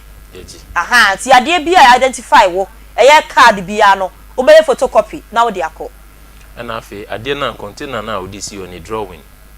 Container kro. Lotto kiosk kro na would see sa bia ye ho no. Was say your drawing. Say you ofa pen bia na wa sense. Ye pen bia ye pese ye hu container na esi ho no. Na ye hu ni plan like simple drawing or ye plan no. Obeti ase ye simple we bia na location na would see no say ben kwan na baby sa na. Tinyo na be fa pen bia aye sketch bia o paper so. Omo ye drawing no. Ye no say because obitimi say kura because of no sorry for kura dodo na me yi omundi biu. Ebitimi beji temporary permit say or 2 war e bia be 1 2. Now the near atuaso. Yes. Money beba mo so no the block aye ni nyina your friend say as sorry than complete. Anti uye bibi say the brain na o chana na udani na wa evidence na odi buy say drawing we no ye take you on na ye betimi die no. Anti say ade no sisan obitimi ye container no timi si o e bia be 2 years ubi hu ana one all of a sudden na e bia odi ye den e bia ho nkra mpo no e bia ye public open space e bia baby aban aja say bia ye di be ye baby ti say bia school ana say bibisa ubehu ana nipa no or the block the moment a yes anso ubebu nso a wo say ukoji court order ansa na waye we and you di more assembly this am ukoji court order ansa na mabebu na so no di so wan kan kire mo so ukobu a odo go court ai no obedi bem so when di bem ko a this o fa lawyer ti assembly na be gba oka enti to be on the safer side no wakoji court you know so de ya da wo de abesi wa na asa wo de anadwo asi dan asi wo no ye bu agudi asa wan nsuro nyame na wo de besi wo ne wo mni se mrano kan Local Governance Act 2016 at 936 section 97 e can say so obi e block public space was say say part 2 no ye betimi a demolish without the notification of the person. Last now mini assembly lawyer di ho komo and no can say was say seeking interpretation from court. Okay. And sana yaye sa ade no until last crowd be a blockade e kwan bi was kwa ya yentimi amfa ye pe ye di court I was say but e bi wo ho a yemfa no say de e kwan e da mo animi na e be sorry na obi di obetwa foundation na oye we na ye betimi agina sa we no so ayi ade na feel because a agent obi yare na edi no eye we but yen fan say obi asi dan bi e bia within a week or 1 month asi ekwan mu ye na ye agent say was any free wa sa committee a ye can say special planning committee no on betimi a transit atake enti ye no dey a assembly decision a minute edaso na edi boa enti if anything at all no na eko nemo sa assembly na take decision na your friend say e bia wo officer in the name of assembly na wakubua nipa no betimi di wo any assembly no akoko ufie mra na anka ni pepe mu na odi kobuye nemo nipa no di ubekwa odi ubekwa court odi assembly no ubekwa court I be waste time asa enti for said the beya bibia be ye we no ukosiki court order na simple na wa be ye we okay me ni engineer bi ye adwuma na obi ye bibi sa na omo no be friend say engineer obi block kwan eno kwa na ye asem mesha yi bi keke no wa ye na engineer ekeka gum say besi na ogusu court ben fie si asem na wo pen na 3 years no ogusu wa free assembly ho so ogusu court because on one wakwa kobuti obe site wu engineer no a ukoye no ansa na wa site assembly no and who as a person e bi kwa na wunni ho biu and so na am say wa asem no court it is a ukobasa nti sa wonya kwaje court order ne dia na say wo is safe wo de court order na ebuagu ti ana enti na ya na ye pese ye je court order sana ya kwa kodu okay me that's na yen hwe ni say sa containers ne loto kiosk yo mudi sisi a omonje permit ansa wo ka se bi won manajo because me hu bi container mudi kosi a anajo bre na mo high boys no na mudi atokem anajo ade nchi a ye na sole no na te se esi wo eba ne sa ansa wo si die swa no motam de ko makache e ma mudi e kire ba beje eba sa mucho mo damage yes Ofi I say otua say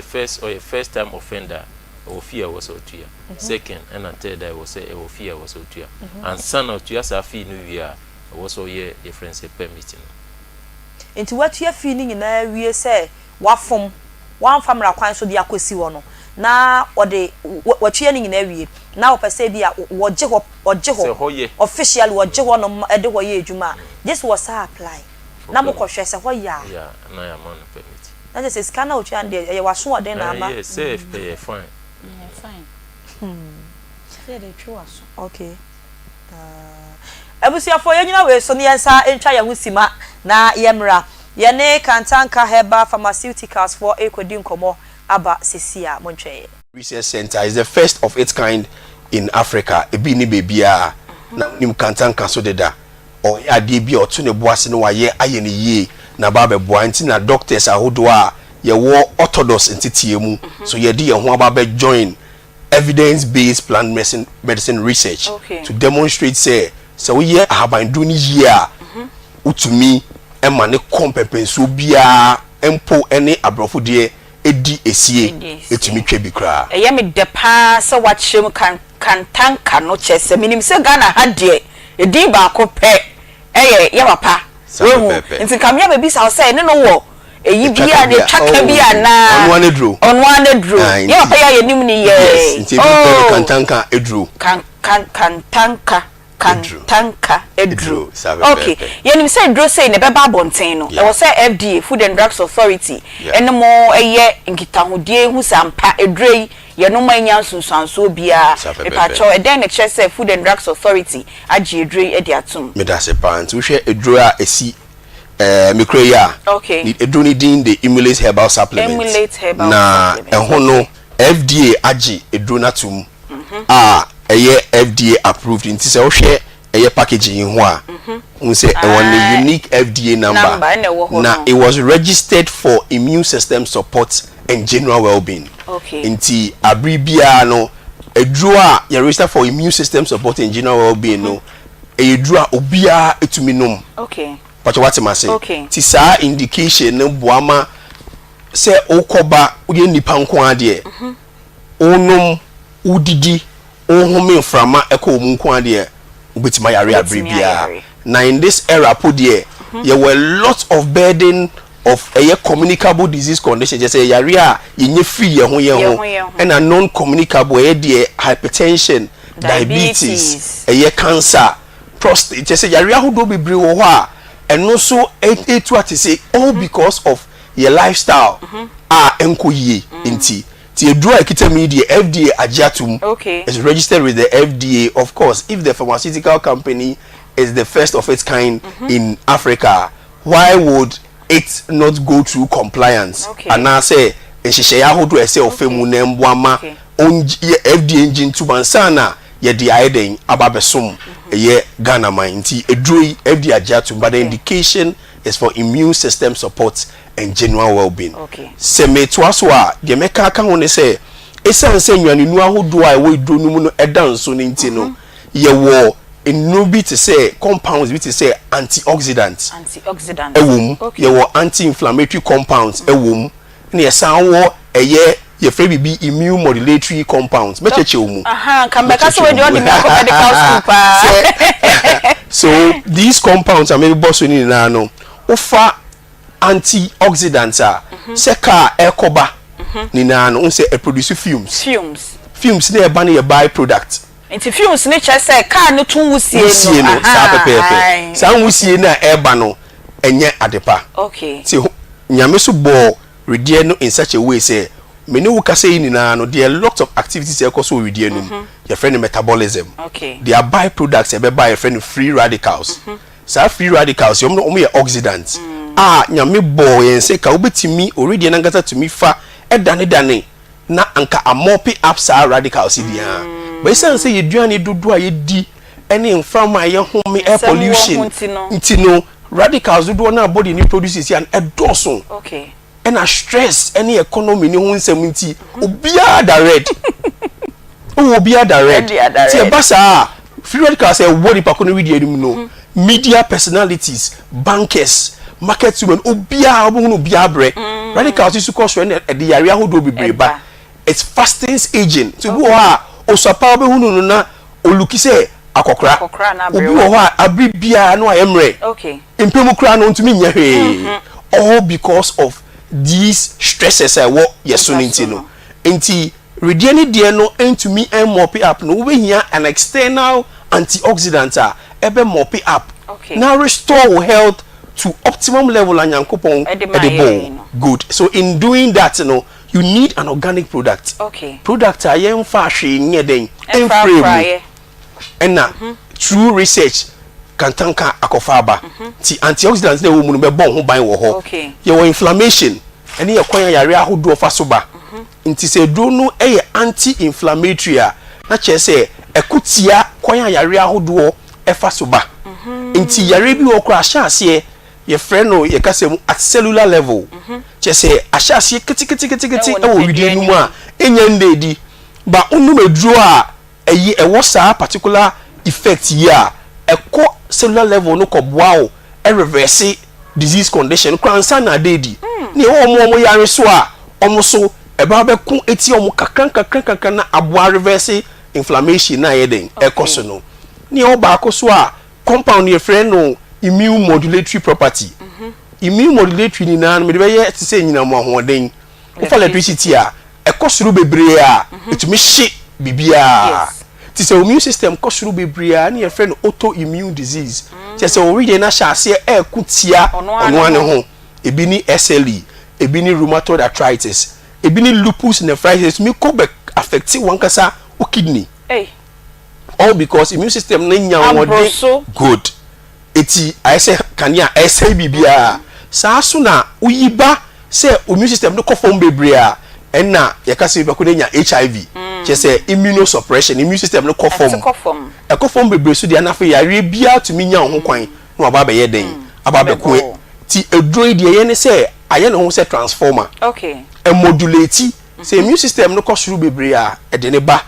normal range e conform bebre a epejemu Emma ebeda de eseseda. Inti eboa a whole group of people. But indication that you register no say make no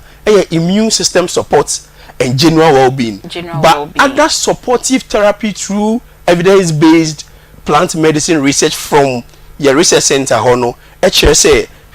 utumifa edrono when you have other chronic conditions. To say hypertension, diabetes, a cancer. More prostate issues almost so ayemre e won pemu ni some crofo we ni na no they need an optimum health to perform. But some indication we ni na your friend off label use because that's not the indication for which you register good. Inti your friend BB from WHO we are looking at what we call integrative medicine. Inti to make carbo a drona offer no inti ufa BP edro enjai OBP edrofa enjai o sugar edrofa no nti o fa no for supplement no 1 hour apart no for aka edrona offer no because edrona is solely for hypertension or diabetes. However, we use it in integrative medicine as a supplement to support your condition. Now kano na ye me the parcel ka say your medical doctor because minim say Ghana Health Service try say integrative say be orthodox ni herbal no e be kan bom enti we ni be ma obi a o tie kra ne hu say we sebio nye ye normal herbal na diana abedjas no na o ka say obi a betimi anom pacho akra obi onyem obo ma ba no is a painful intuminum. Okay. Ema man kolano for intuminum. Okay. Nkola edi less than 12 years intuminum. These are the three main groups. Okay. Are omuntuminum edrono. Okay. Empono the other can be say obi ha okoye surgery 2 weeks to surgery. You have to pause the product. Okay. Any form of surgery. Any form of surgery. Okay. You pause the product. 2 weeks after the surgery you can continue. The reason why we do that is because herbs it be affecting clotting. So we just born to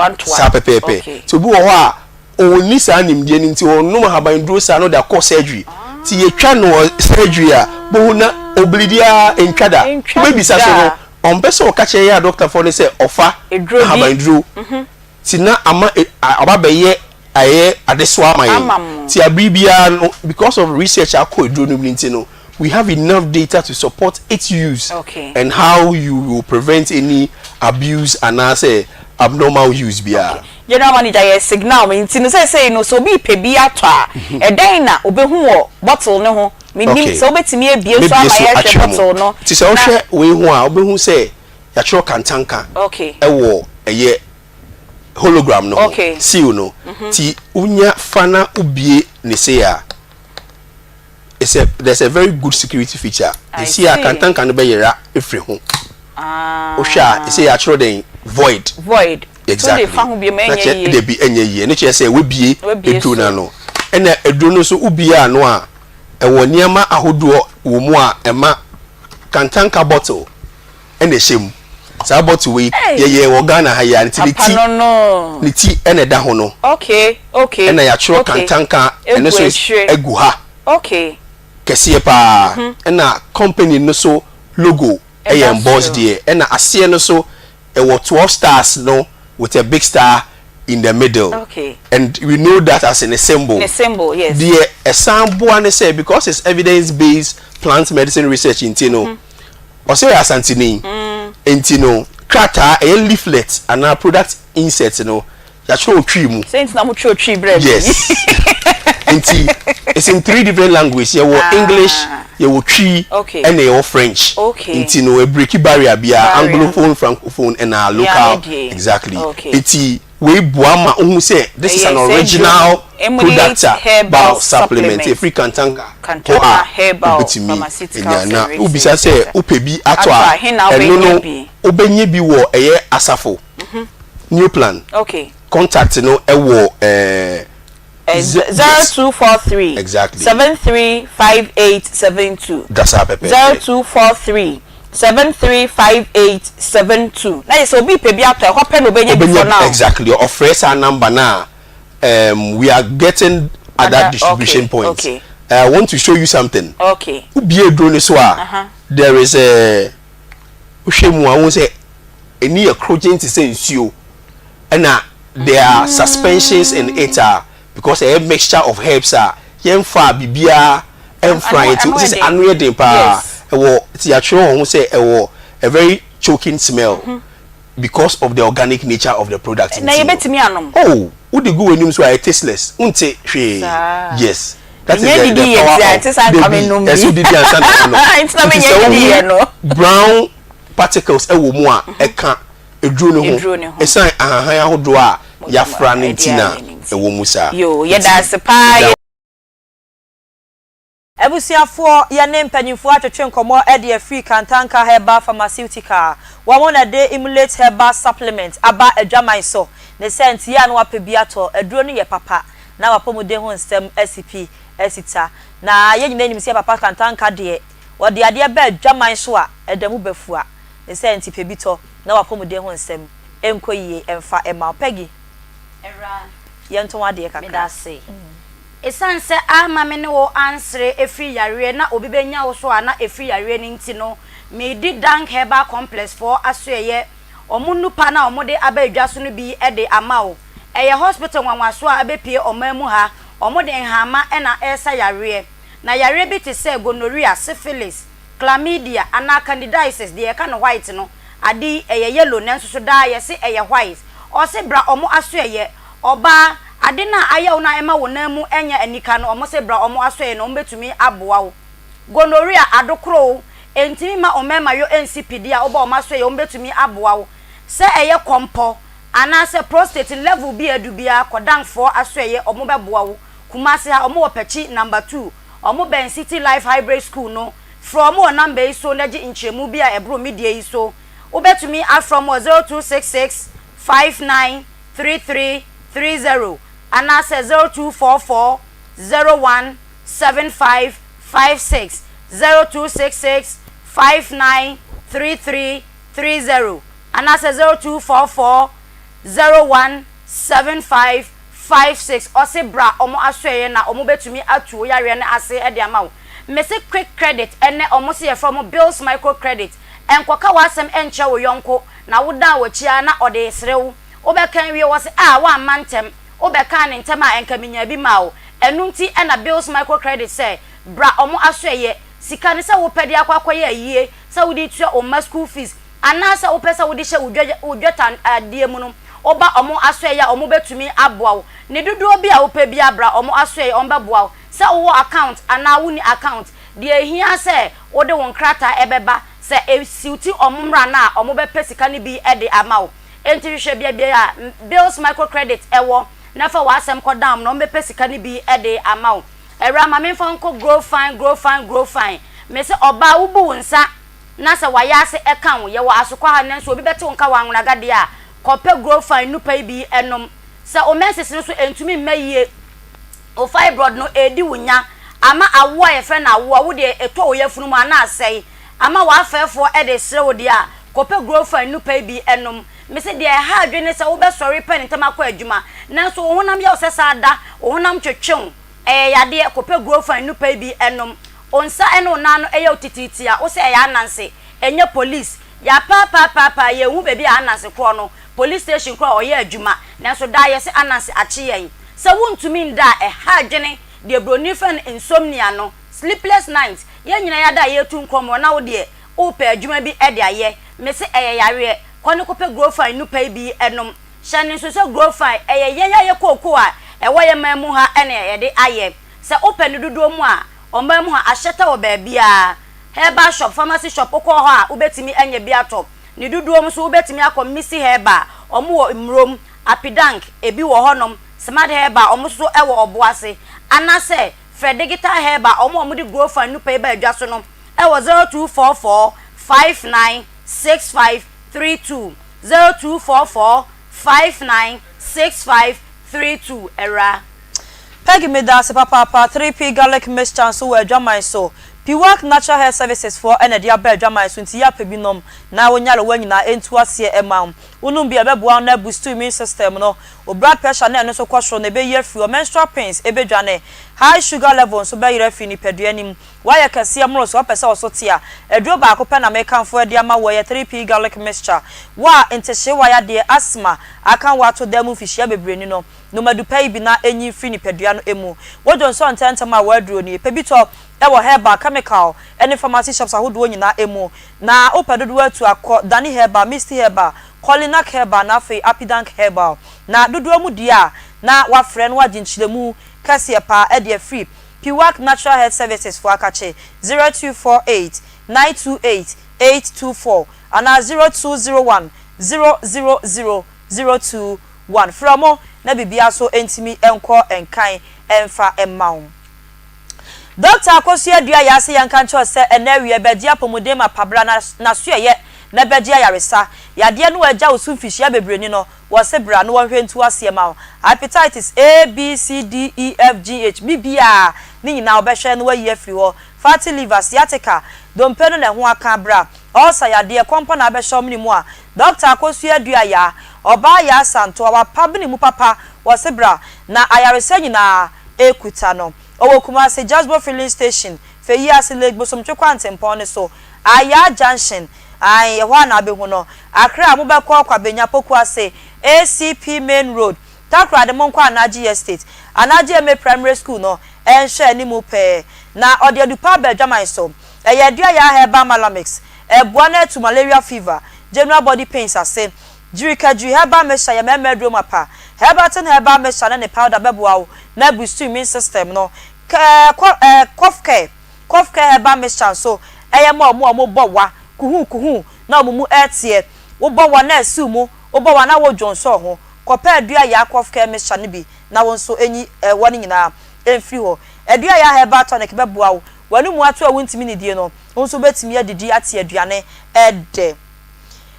Misty Herbal benya biato apidan ko benya biato Freddy Mens Danny Herbal shop na afi Kolinak Ashtown Fred Dr. Akosu adua ya nankasa e was 0244 544 422 and 0200 383 831 WhatsApp line no 0555 797 878 yes aba na ya ne mpanyimfo ato ankomototwe ya no so na ansa na no yemfa phone lines no entudwa said ye beya won so betimi aba enkomototwe no emu ebi 0243 114 497 0243 114 497 03224 98035 03224 98035 0243 114 497 no betimi aba na de won so akire wa adwen bia no empanyifo nda so wa ha sei obebusa na omayi no e de ama hello good afternoon me pa cha pomu e ya mi do mo na so e boko wudi ni bia akasa fie wie yi kasa e fe mo hene ba the kasa fie agriculture ma okay the bomb ba so mo ni ma pa mo di e de bo aga na ni asanta mai na wada roma and say o kasa mo ka reasoning you find say makoje mo asase be 5 acres na hono main continue say me the farming afiko na beto adwene na sesa say metwitwa e dey school and also na ye ni fie be fie ohino no ana be reasoning na mami ana say me an kasa ikoje mo asase mo na me reasoning no tu ohino no so abasa ono so wachefa wo mu ana ndawoma ana be ni bisa me pa cha fa say okay yo hello good afternoon Pacha Pome Nyankopon adumo na won so e Emina aduma me pa cha odi ni ba bia asefi me ka sefi Emina me pa cha wadaro ma yetie o me wa atasi bi de ka kono ho ana ka wo friend no na fa grade the meju wade ka kono no no oda bi aka jipami ndi bi fi ho no mo fi medana na ni pakona wo bi fi de me wo hono eba asem na maka kiran ana o nem de utumi di fi ho like tu ekina asendi ba ana so ne resura no kama diana eba mo na mi efi ho. Okay. Yeah, that was a pa. Hello, good afternoon. Good afternoon. Me pa chodi ni baby akase free. Family akosi kase free go Kumasi. Me pa cho yenti we. We are we just ebi timesi ida takoya na. Gata fine. Ebi to friends we ebi ti ade atala no proto no esi ida telechi ana. Okay. Hello, good afternoon. Sir, I'm going to be there for the program. Bachanka Wonsu. Mr. Junior Bemakoni and Mokuya from original Nigeria, the contractor, Papa, cooking of beauty. The lady didn't have to be any journal. I want to be beyond a baby, able to be casey so. You look where we are, you could not come up. You never 20 minutes, you know. When I'm not situation, and tell you, you need Kaka bi san papa ne ha ne kaka ne se ebi Nigeria ne America se na si fi na enga me se chef to university na manya slagging dem na for the abasu bi na ye ne ga the China be bi atia no bi na me se aba ho kaka no na me se o me ti mu yi me ti o mpa so e ba ho me pa chai ko se mi tengi mi fi na me se sa ga si sa mi ke na ifi so ya se kakra ho kaka yi se me sa aba ho sa ba gi permit no I'm going to move a clarity. Yes, yeah, that was a papa. Hello, good afternoon. 0243114497. Hello, good afternoon. Hello, good afternoon. Good afternoon. Pacho dini baby akase free. Me got something to say there somewhere. Me pacho yenti. Pacho container payment me pacho me who say there pen or moji. Almost time moji and I so there about me bobo awoji. Na me. Okay. Yeah, that's a pa. Hello, good afternoon. Yeah, afternoon. Me pacho me so much. Me wa sanse. Me wa sanse a. Sanse It's a time for omudi ja e wo so omudi to e wo so ba mo kwa ta se no mama ni na omudi e ni wo so nti den kwa be na me so ni omudi ya fa so. Okay. Hello, good afternoon. Afternoon, madam. Afternoon. I ready adomo be ma na so e. No, because you wala ni ka kana me se ni lento na mala ni se e ga yi bande no na to so ni ni bi no ni furo ni ja face ka ka se bi am di be best ko na mala bi am direct ticket obe fe state name ja so bi ya ga di ja body there for you see the man match ni no bi wala friend say ko pe bi aba mo se sa person men kan bi o omo so ko pe bi aba to ma no ma omo so pe ani wa bi de hon ti e bi ade o omo so ko treat kama omo chairman ena me dey call students students almost no friend omo kofa so we am member head on the no we say wala ya media any chance to make it obe ko so ka kwan namba mi iho so ya kan won si o say on your mind and sada family si so check foundation I will office na me say family ya me dey say you say me so Okay. Ti ombe yi wa no why? Hello, good afternoon. 0243114497. Hello, good afternoon. Hello, good afternoon, madam. Pacho dini baby akase free. Pacho your friend is no compare me ka say things home. Wadaro ma yeti o. Pacho na person bi say se permit ni ma nye me si mi dan ana store no awie. Na se me pese me ya akonya wo ho ma me na no so me kwa fine bi wo ho a me tua because of the man ya and na me si dan na me pacho jina so wodi an ye anu ama osesi a wadaroma last call lady ya. Okay, say wasi dan na wie a wanji permit a obetimi aye drawing no obema omo aye measured drawing said the dan nti sisi yi na odi akwa assembly ho odi kwa omo beye permit na amount but ebia omo by all me said the mrano chire anka omo be was omo gi penalty say we sit down without permit ba ukwa ukono ahombrasi mu a omo be hu say o na minim ba metie say anka edan na masi anka was me gi permit ukono ahombrasi mu a omo be ye no ti say nia edan kura ni omo be ye no fresh amount. Okay. Hello, good afternoon. What was you? Wo fei. No ho. Ya wo fo. Yo, let me know what day. O shira onso. Let me go for original Nigeria. This is me no enka ho what day. Amen. Media memo 3D. Ya, no pa say akoso be kwa wa mni kana mu. Anjala jabu kuni. Tabu say da so ba kwa kan fi ho. Okay, offer. Kakala me kan say say we hini bi yo. Na so bi onya he. Na bi se ko nyaso. Na o man no asase no ko na asase no. So the project all of so short ni ya ni na bibria. Ebi woni ho a. So to no you know, e man bi na say the bush na for dia. Okay.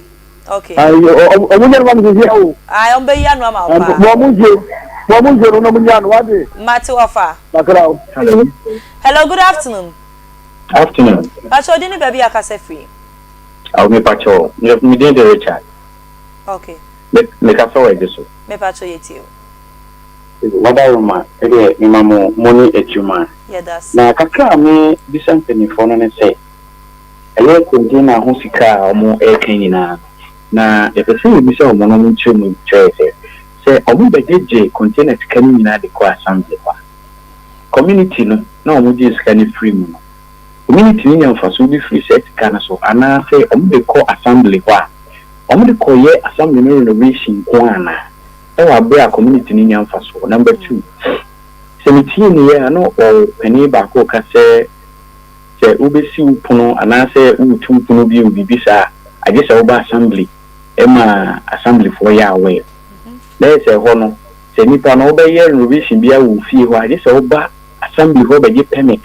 say won pa say na utu a oba ge permit utu mpomo oba ge permit ana ti ho ne say omonye ne claim ai na. Okay, yeah, that's papa. Yeah, answer you. Okay. Hello. Okay. Ebusia for ye be ya no. Some abusia nyina no. Empanyimfo na jotting down. Ti ye ya no. De fi last person oh. Okay. E di free asia akosoro ti ye hyase. Say o say assembly ne jijiska na. E de boa community na ase e de renovate assembly. Say ye wo community bia wo na representative assemblyman. Enti we community need your problems ba ebia ekwan bia say reshaping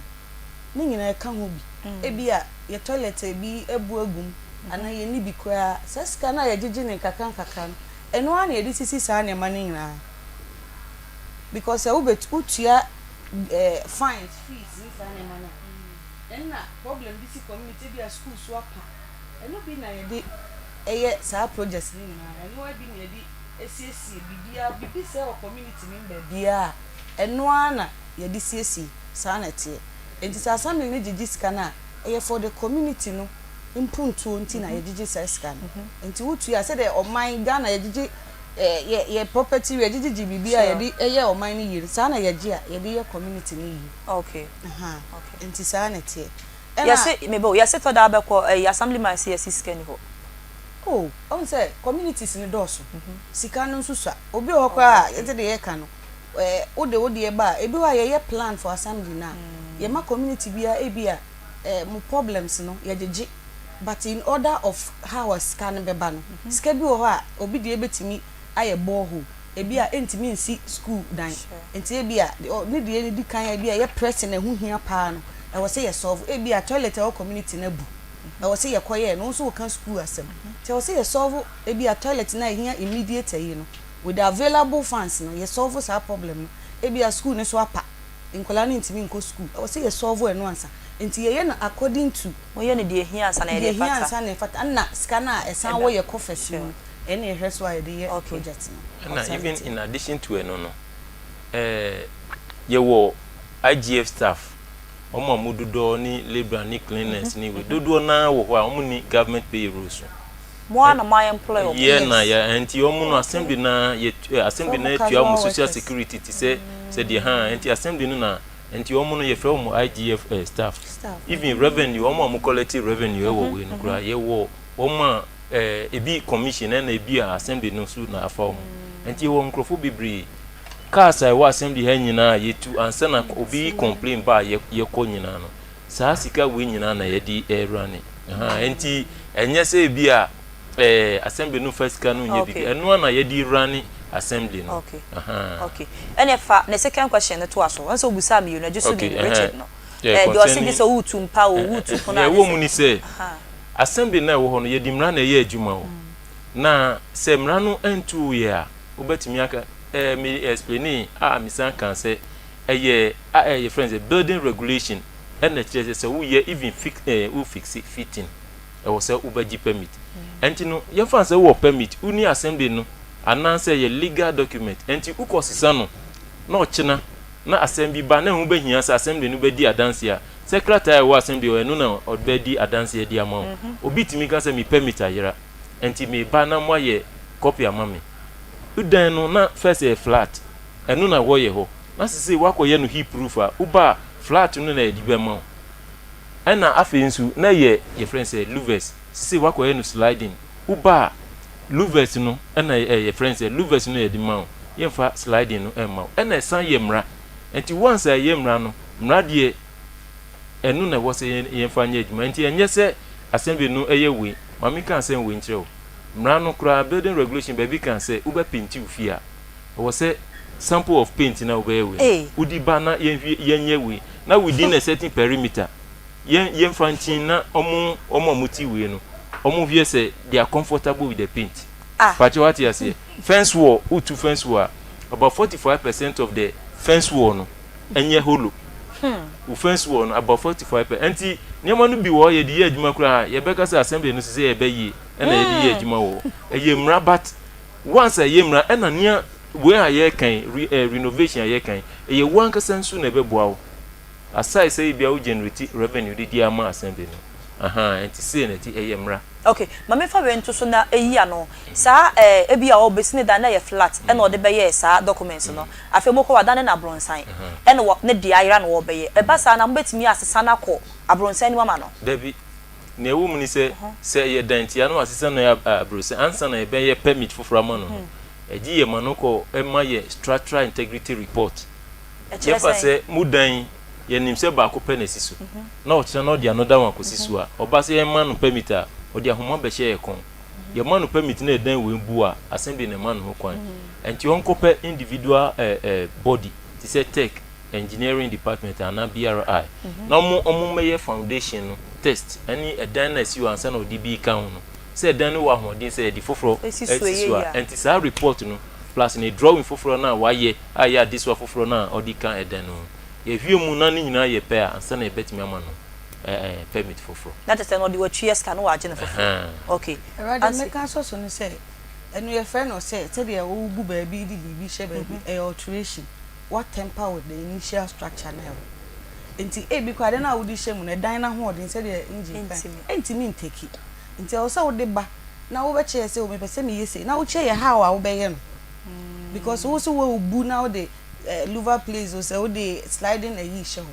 ebi kwa ye behwe heat a ewo dan ni nyina ye wo committee a ye hwesa ne mani nyina ka say EPA for so we for so enti che de enti a wo pese wo se sano de ne koye sa ade we ya ye because why ya de ne de aba ya je atuma ma o se o mi ame koye mi ama dream pese me sanko onim de enti a ye gina so ya approve ade ne ma ebi anka ade no ba ya ke engine ade no ba ya ke engine tu enti the moment a wo alter plan ne de o se wo san back to the same place now we g permit now the okay next question obi su bi so say container permit say no be foforo nso betimi abaji sika na assembly a ewo ho no ye nyina ye ndia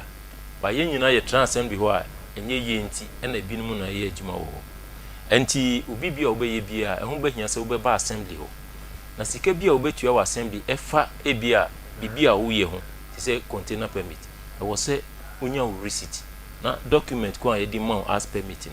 enti say uye wa assembly ho a na ye ma receipt na ye ma permit na menji di say obi foforo befa be di achiri say obeji sika foforo bia bio enti say de edi kan sika no ni a ewo fi fix mu ana ni assembly no apre ana watwa dia to ho say ye nje no eno na ye ayeji say no achi na obi beji sika foforo dia na ye between uni nipa no enti say ubeji permit abomodian say wankasa ubekọ assembly ho na wankasa ubekọ akọ obi wo ha otimi ba first so person who said the be cost no permit dey ntimi nkan tell say be cost say ana say eno agi ye weki ansa ba container permit uba na ubeye enquiry say betimi actually say the enti amount no depend from assembly to assembly. Okay, next question. I'm say obisi busa say o say person ton na sase na obi waton plot na obi ba so na okase nipa ne fanya afu afi o koso nipa ne say ho na o mo say enye ne dia obi a obeto asase bia na obeji asase afi na mo bia wo site plan wo site plan enti wo nimba bia wasase ne free ekoka enti so obi se waba ne die mu ana se o se emye ne dia wo ba assembly wa ye de plan kese no ebehwe wo site plan na ekura no na ye de akosusu e de ama se ka wo de ho se nka wo de from wo site plan ye behu okay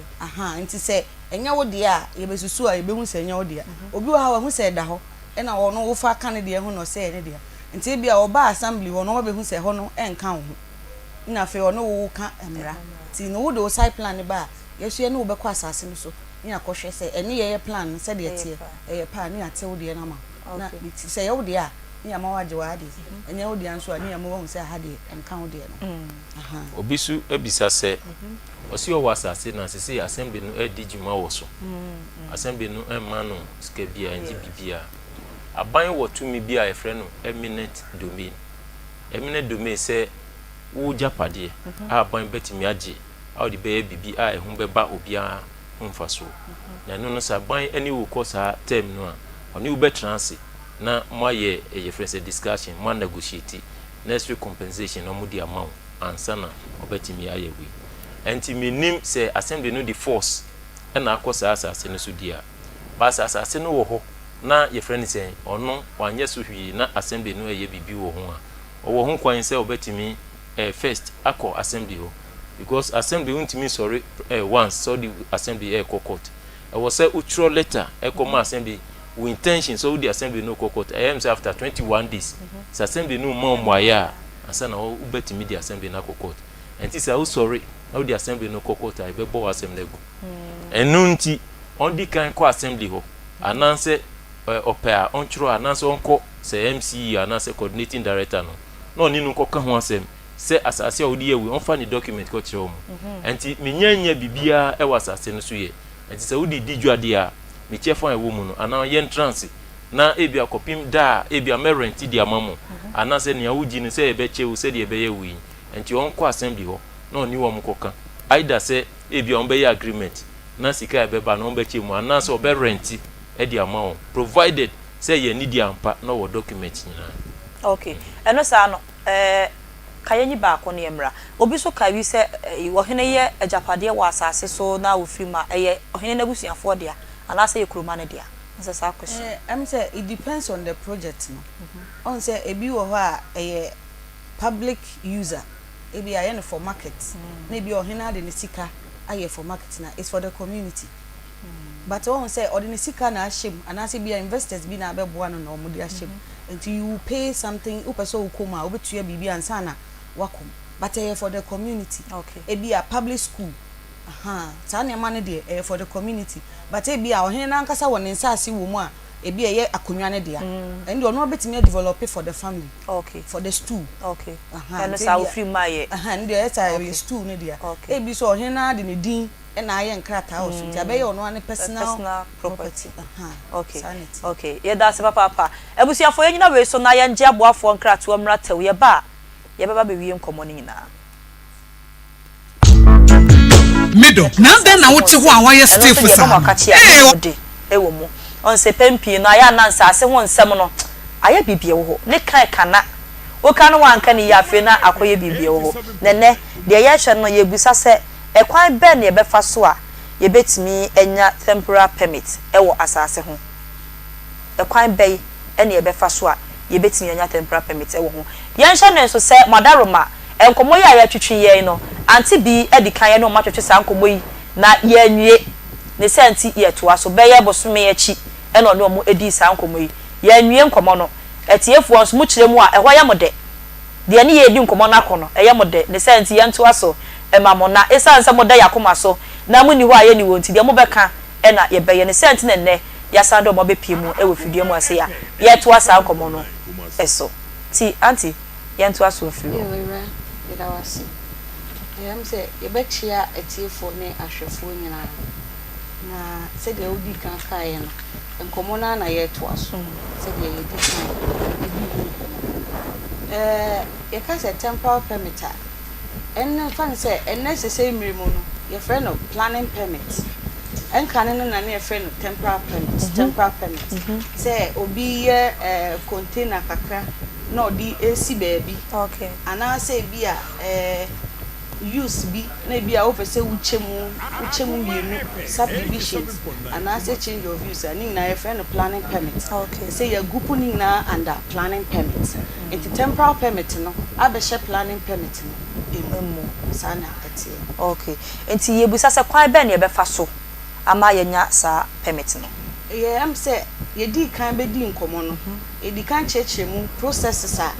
ye di firm ansa na obi benya permit a insert mi aka ye ka say ye wo committees mienu e wo assembly ho ye wo technical subcommittee e na ye wo special planning committee eno na ye committees mienu a efa development ensa asesem ho bibia opesa wo ye no in space bia no sa committees mienu we ene behwe ye ka technical subcommittee no made up of professionals EPA for so Lands Commission for so fire was so ye ankasa so ye was so engineer e was so NADMO enina ye ka ho ne ye form sa committee into hwa committee no attack o ba bia aspect bia in space bia ya hwe ho asem enti before ye be ma sa permit sa committee no e be call inspection ye be call field akohwe ba bia opesa wo de ade no esi ana opesa wo si dan no wo no committee ne be kwa akohwe ye ba ne ya betena so na afa wo drawing na wo de ba ya opesa wo ye sa de kode no wasase no so no ya hwem ahwe se bia o me pese me ye bia me ye container wase bia me de blocks beto ase na me de containers so bia me de container ni na ye behwe ni ya hwe ba bia wo di si no se ebe boa ana se emboa ansana ye be ma o pem bia be recommend at the technical level no e dia ma special planning committee no mo so matena so sa committee ni so atena so sa committee no chief executive of every assembly enti ya fancy asukwa ye chief executive ono ye chairman of the committee enti coordinating director also and also other important members that your assembly ni nyina e was sa committee no enti ye tena so a na se ye be ma o permit na na ye dia ma o ye mfa ma won so a na ya che say say be a reasons way 1 2 3 enti ye ntimi grant o permit na mfa ma eno sa no akonya wo ho se obekwa akoye nsiesie bia sa ba bi mana it depends on reason I de be man no ebi wo ho a ye ka se ye di fair ebia e wo se wo koji EPA permit beto so ana wo ji fire permit beto so ye se ye di fair te no sa no kona koye bra e wa ha we de mu beyi nsem ni bia no wo ho na ma me fa we nka ho na munyi ano mu yiwe ya no na mo de nkaye na to aso obi simi mi sama mo e ma no se adan ti e na mpempi mu de lorry kwan no e ma manfo ye ayie eye ayefro e de ye party akodo adan ti ne ba ne sa eye nankan sese ebasa say physical planning eye omu your friends layout scheme na ye omu make provision for recreational centers ebia bia ye be ye ni we ni nyina but at the end of the day no nananom bi edi homa enti ebia ewo ye layout so kura no be hu se bia nanka wo so omu ye sa we no na akoye we na enti ebia ne ebeka eye park so enti na te se kwan na eda ho no na ni eye friend se enu na ebi wo a utimi hu se nipa no or indirectly or block kwan no cars unam ho enti because of enu no assembly no nipa no tro ba assembly na urban roads engineer no ekohwe se alternative route bi ewo ho a se ebia omu block sa kwan we no mu de ye ne omu ye na efise ebia omu ye eye no na eye no su ben kwan cars ekoba enti ebia ewo assembly no nyensen mu no omu hu se ebia alternative route bi wo ho how be betimi aye sa we no wo ho na be yi a no urban roads engineer no am approval na your friend is assembly no wa ma recommendation na assembly no approve na ye bibisa okay na mo sanka recreational center wo ho dia na ka ho na e wo se sa we nyina omu ye no okay questions mpacho bi ke ma mo de beso so em se ma ko se uye reasoning ana ayiwi a ohene ne timi gibia na em se ana e depending on agreement a oni ohene no ekoye and the negotiation intend the sanaka so because it comes with a fee ebia wo sesa no ebia na beka so okay wo sesa ne dia ena meji say ye free ho ana say bia ma me ensa kakra say ana tunsa kakra say obi wo ha otimi ka say okay odo ma ensa de ena ebia plot ne ye for meji mu baako tend the negotiation na ya na ye between developer no ana wo asase ne ye wo koje asase no ene ohene no negotiation tenu de ye ntimi embemu as an office papa ti arrangement on na nanom be ne de ye moamo ntem asem okay me da se papa Peggy bonita ma ye na yenko me se arechiche wo hwei efri onipa ho ne nti no se oyire oba wo nchen a emfa wo ho enkame no enne me ka no kra bi e de achew o mana o maye kaleska se Ghana flag no eye o mema yo no emu ayemre untimi emmo adwuma enti wakwa akoye e de ababa be hyew se opese wo ba ete se de nana bila mate a wa hu hwe kra de oman no ene omanim de eye papa na enti no se opese wo ba te se sa de a ene na me kanfo agbozo herbal clinic e de amawo o se be ma se ade no etete so piepiewa bra no aso eye 1 minute sem no me say awrecheche efri nipa ho me ba ho na wo ya me sa medwa pa enti emma no sisterhood se me nka nkyerem se ene momo adwuma enye sa yebe ahye mo sa me de ahye honom se o mema yo e wo fom a pe edro ni bi enom o typhoid fever yare no ko omo aso eye me say enam nsa yare emma no me sramo mo ogumanimu ase na no mo ka kire mo fom mo se me baso a me mama so nti se monye honom ye enti fa wasem koda agbozo herbal clinic na obetu wo yare no ase e de amawo Kumasi ha omo de chem so old insurance junction ubetumi afrom 0553417752 Accra so omo kwashiman obe from 0241750282 Mame fa nko mindset travel and talk consult Miss Oshimbrei utiri anye ya obi de 7 ebeda na 9 Fakadamfo bi aba omogigi amanfo sika nanso myself travel and talk consult there miss omodi omadwuma no efi bi anim miss sa opese utu kwan ekwa amano ni kosua de ana okope laja e de bafie na wo ba wo fasifa ye wo fani ye de wo ya busua panyin dia ene etu kwan na kope laja e fa brafie enu nti fa wasem ekoda myself travel and talk consult miss sa ba na visa je ticket berset ana se opese ukokodi holidays a said the my margin say menya lotto bi dia me de ra ebe kwa mana kwa di holidays e wo USA ne dia and for wasem e kwa dan myself travel and talk consult omo say opese wo give visa na say e bia opese utwa wo ticket online obo ma so ya omo ebe boa omo boa no so eda form peme kitwa bi na omo aye amawo Kumasi omo airport runabout omo be police station no from 0508 368975 0508 368975 0202 908398 0302 988308 Enano me wo ha mete se me dan na chikukurukum me neighbor omo de entokwa aginem magwene ho na mente ase adechi mete se wo frɛ ni nukunu no kwadwo papa nam se ena dia da no kwadwo papa nes anadwo no wantumi ama adwuma dodo na omo fo omo kunu bra ni nyina kyese bema wadwuma enso ani ka ba ni se na nka oba watiska ye no ho ade ofra wo bra ade eye wunua bema kwano ko penupa ni bi enom na umema yo na ewo fom no eso ensori enyina ho enti ubetimi akwakope Zahara G capsules Zahara Man capsules Hindi herbal capsules no eno so etu malaria ena omo immune booster no Zahara Mesha omo se ko omo asoye na wo ba omo betumi aboa general body weakness ohunam anase yare bi eni hunam no edi apinisi a wo ba omo ebeboa ne dudu omu Kumasi ha pharmacy shop anase herbal shop bia okwa obenya bi Okanshi drug lane ukọ hososo a ubenya bi anase fre doctor 0246 348334 anase 0248 569335 87.9 Kumasi Era me de ukọ ai Maria Poza Travel and Tour Company era ko holidays mama ba ya usuko bi na watena akonwa imu ache status usuko bi ne kokope ajojo ho na jojo ho na dane da konso nanim na wotena no emfa hwe emrewo enti omosi Kumasa omo amenase first floor omo be material junction so amazi asem ena meken ena kejeti asoso omo omrom adehimai ubetumi afrom 0205 215495 0504 256360 omo se hotel reservation ticketing anase opesa wo ye website bibia efa travels ho bia obo maso ya omo betumi aboa Poza Travel and Tour Company omo se bra na omo bedi wasem ede amawo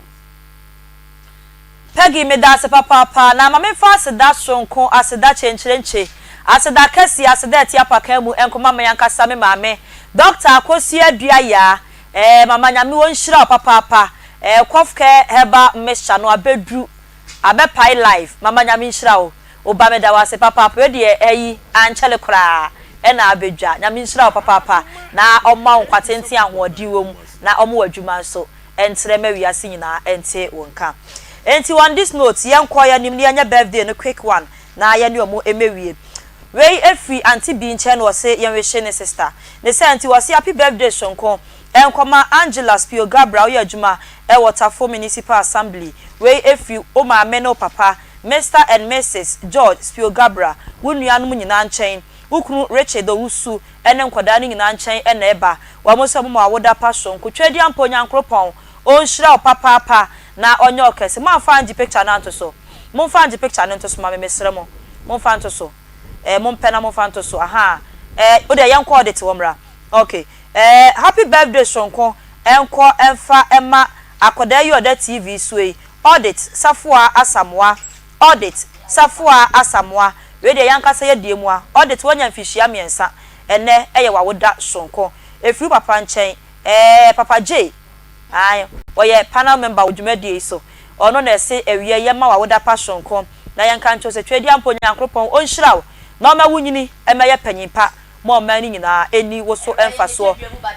anie that is what do papa nyame onhyiraw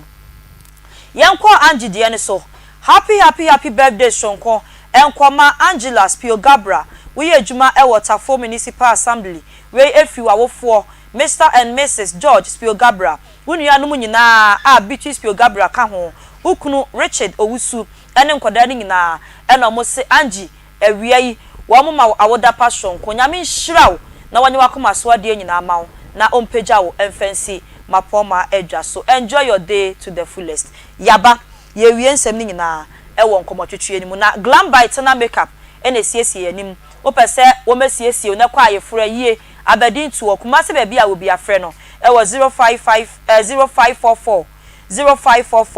466 280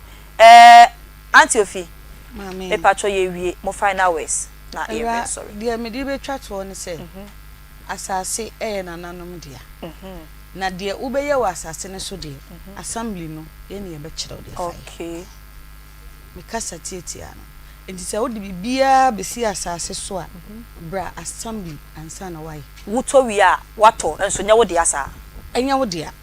dia wodi beye ne dia ye ne ye be kire nanu watu wonsa nyina wi na emom dia wo beye wo so dia assembly no ene ye be kire o dia faye okay sa pepepe two person this school na ho enye school bia ye ma wunsi enti bra assembly na bibia wo pese wo ye bia no ye ne wundi hu nkita hu na permit bia wo se wunya ansa na adekode na ode besi asase ne so no wo de asi so okay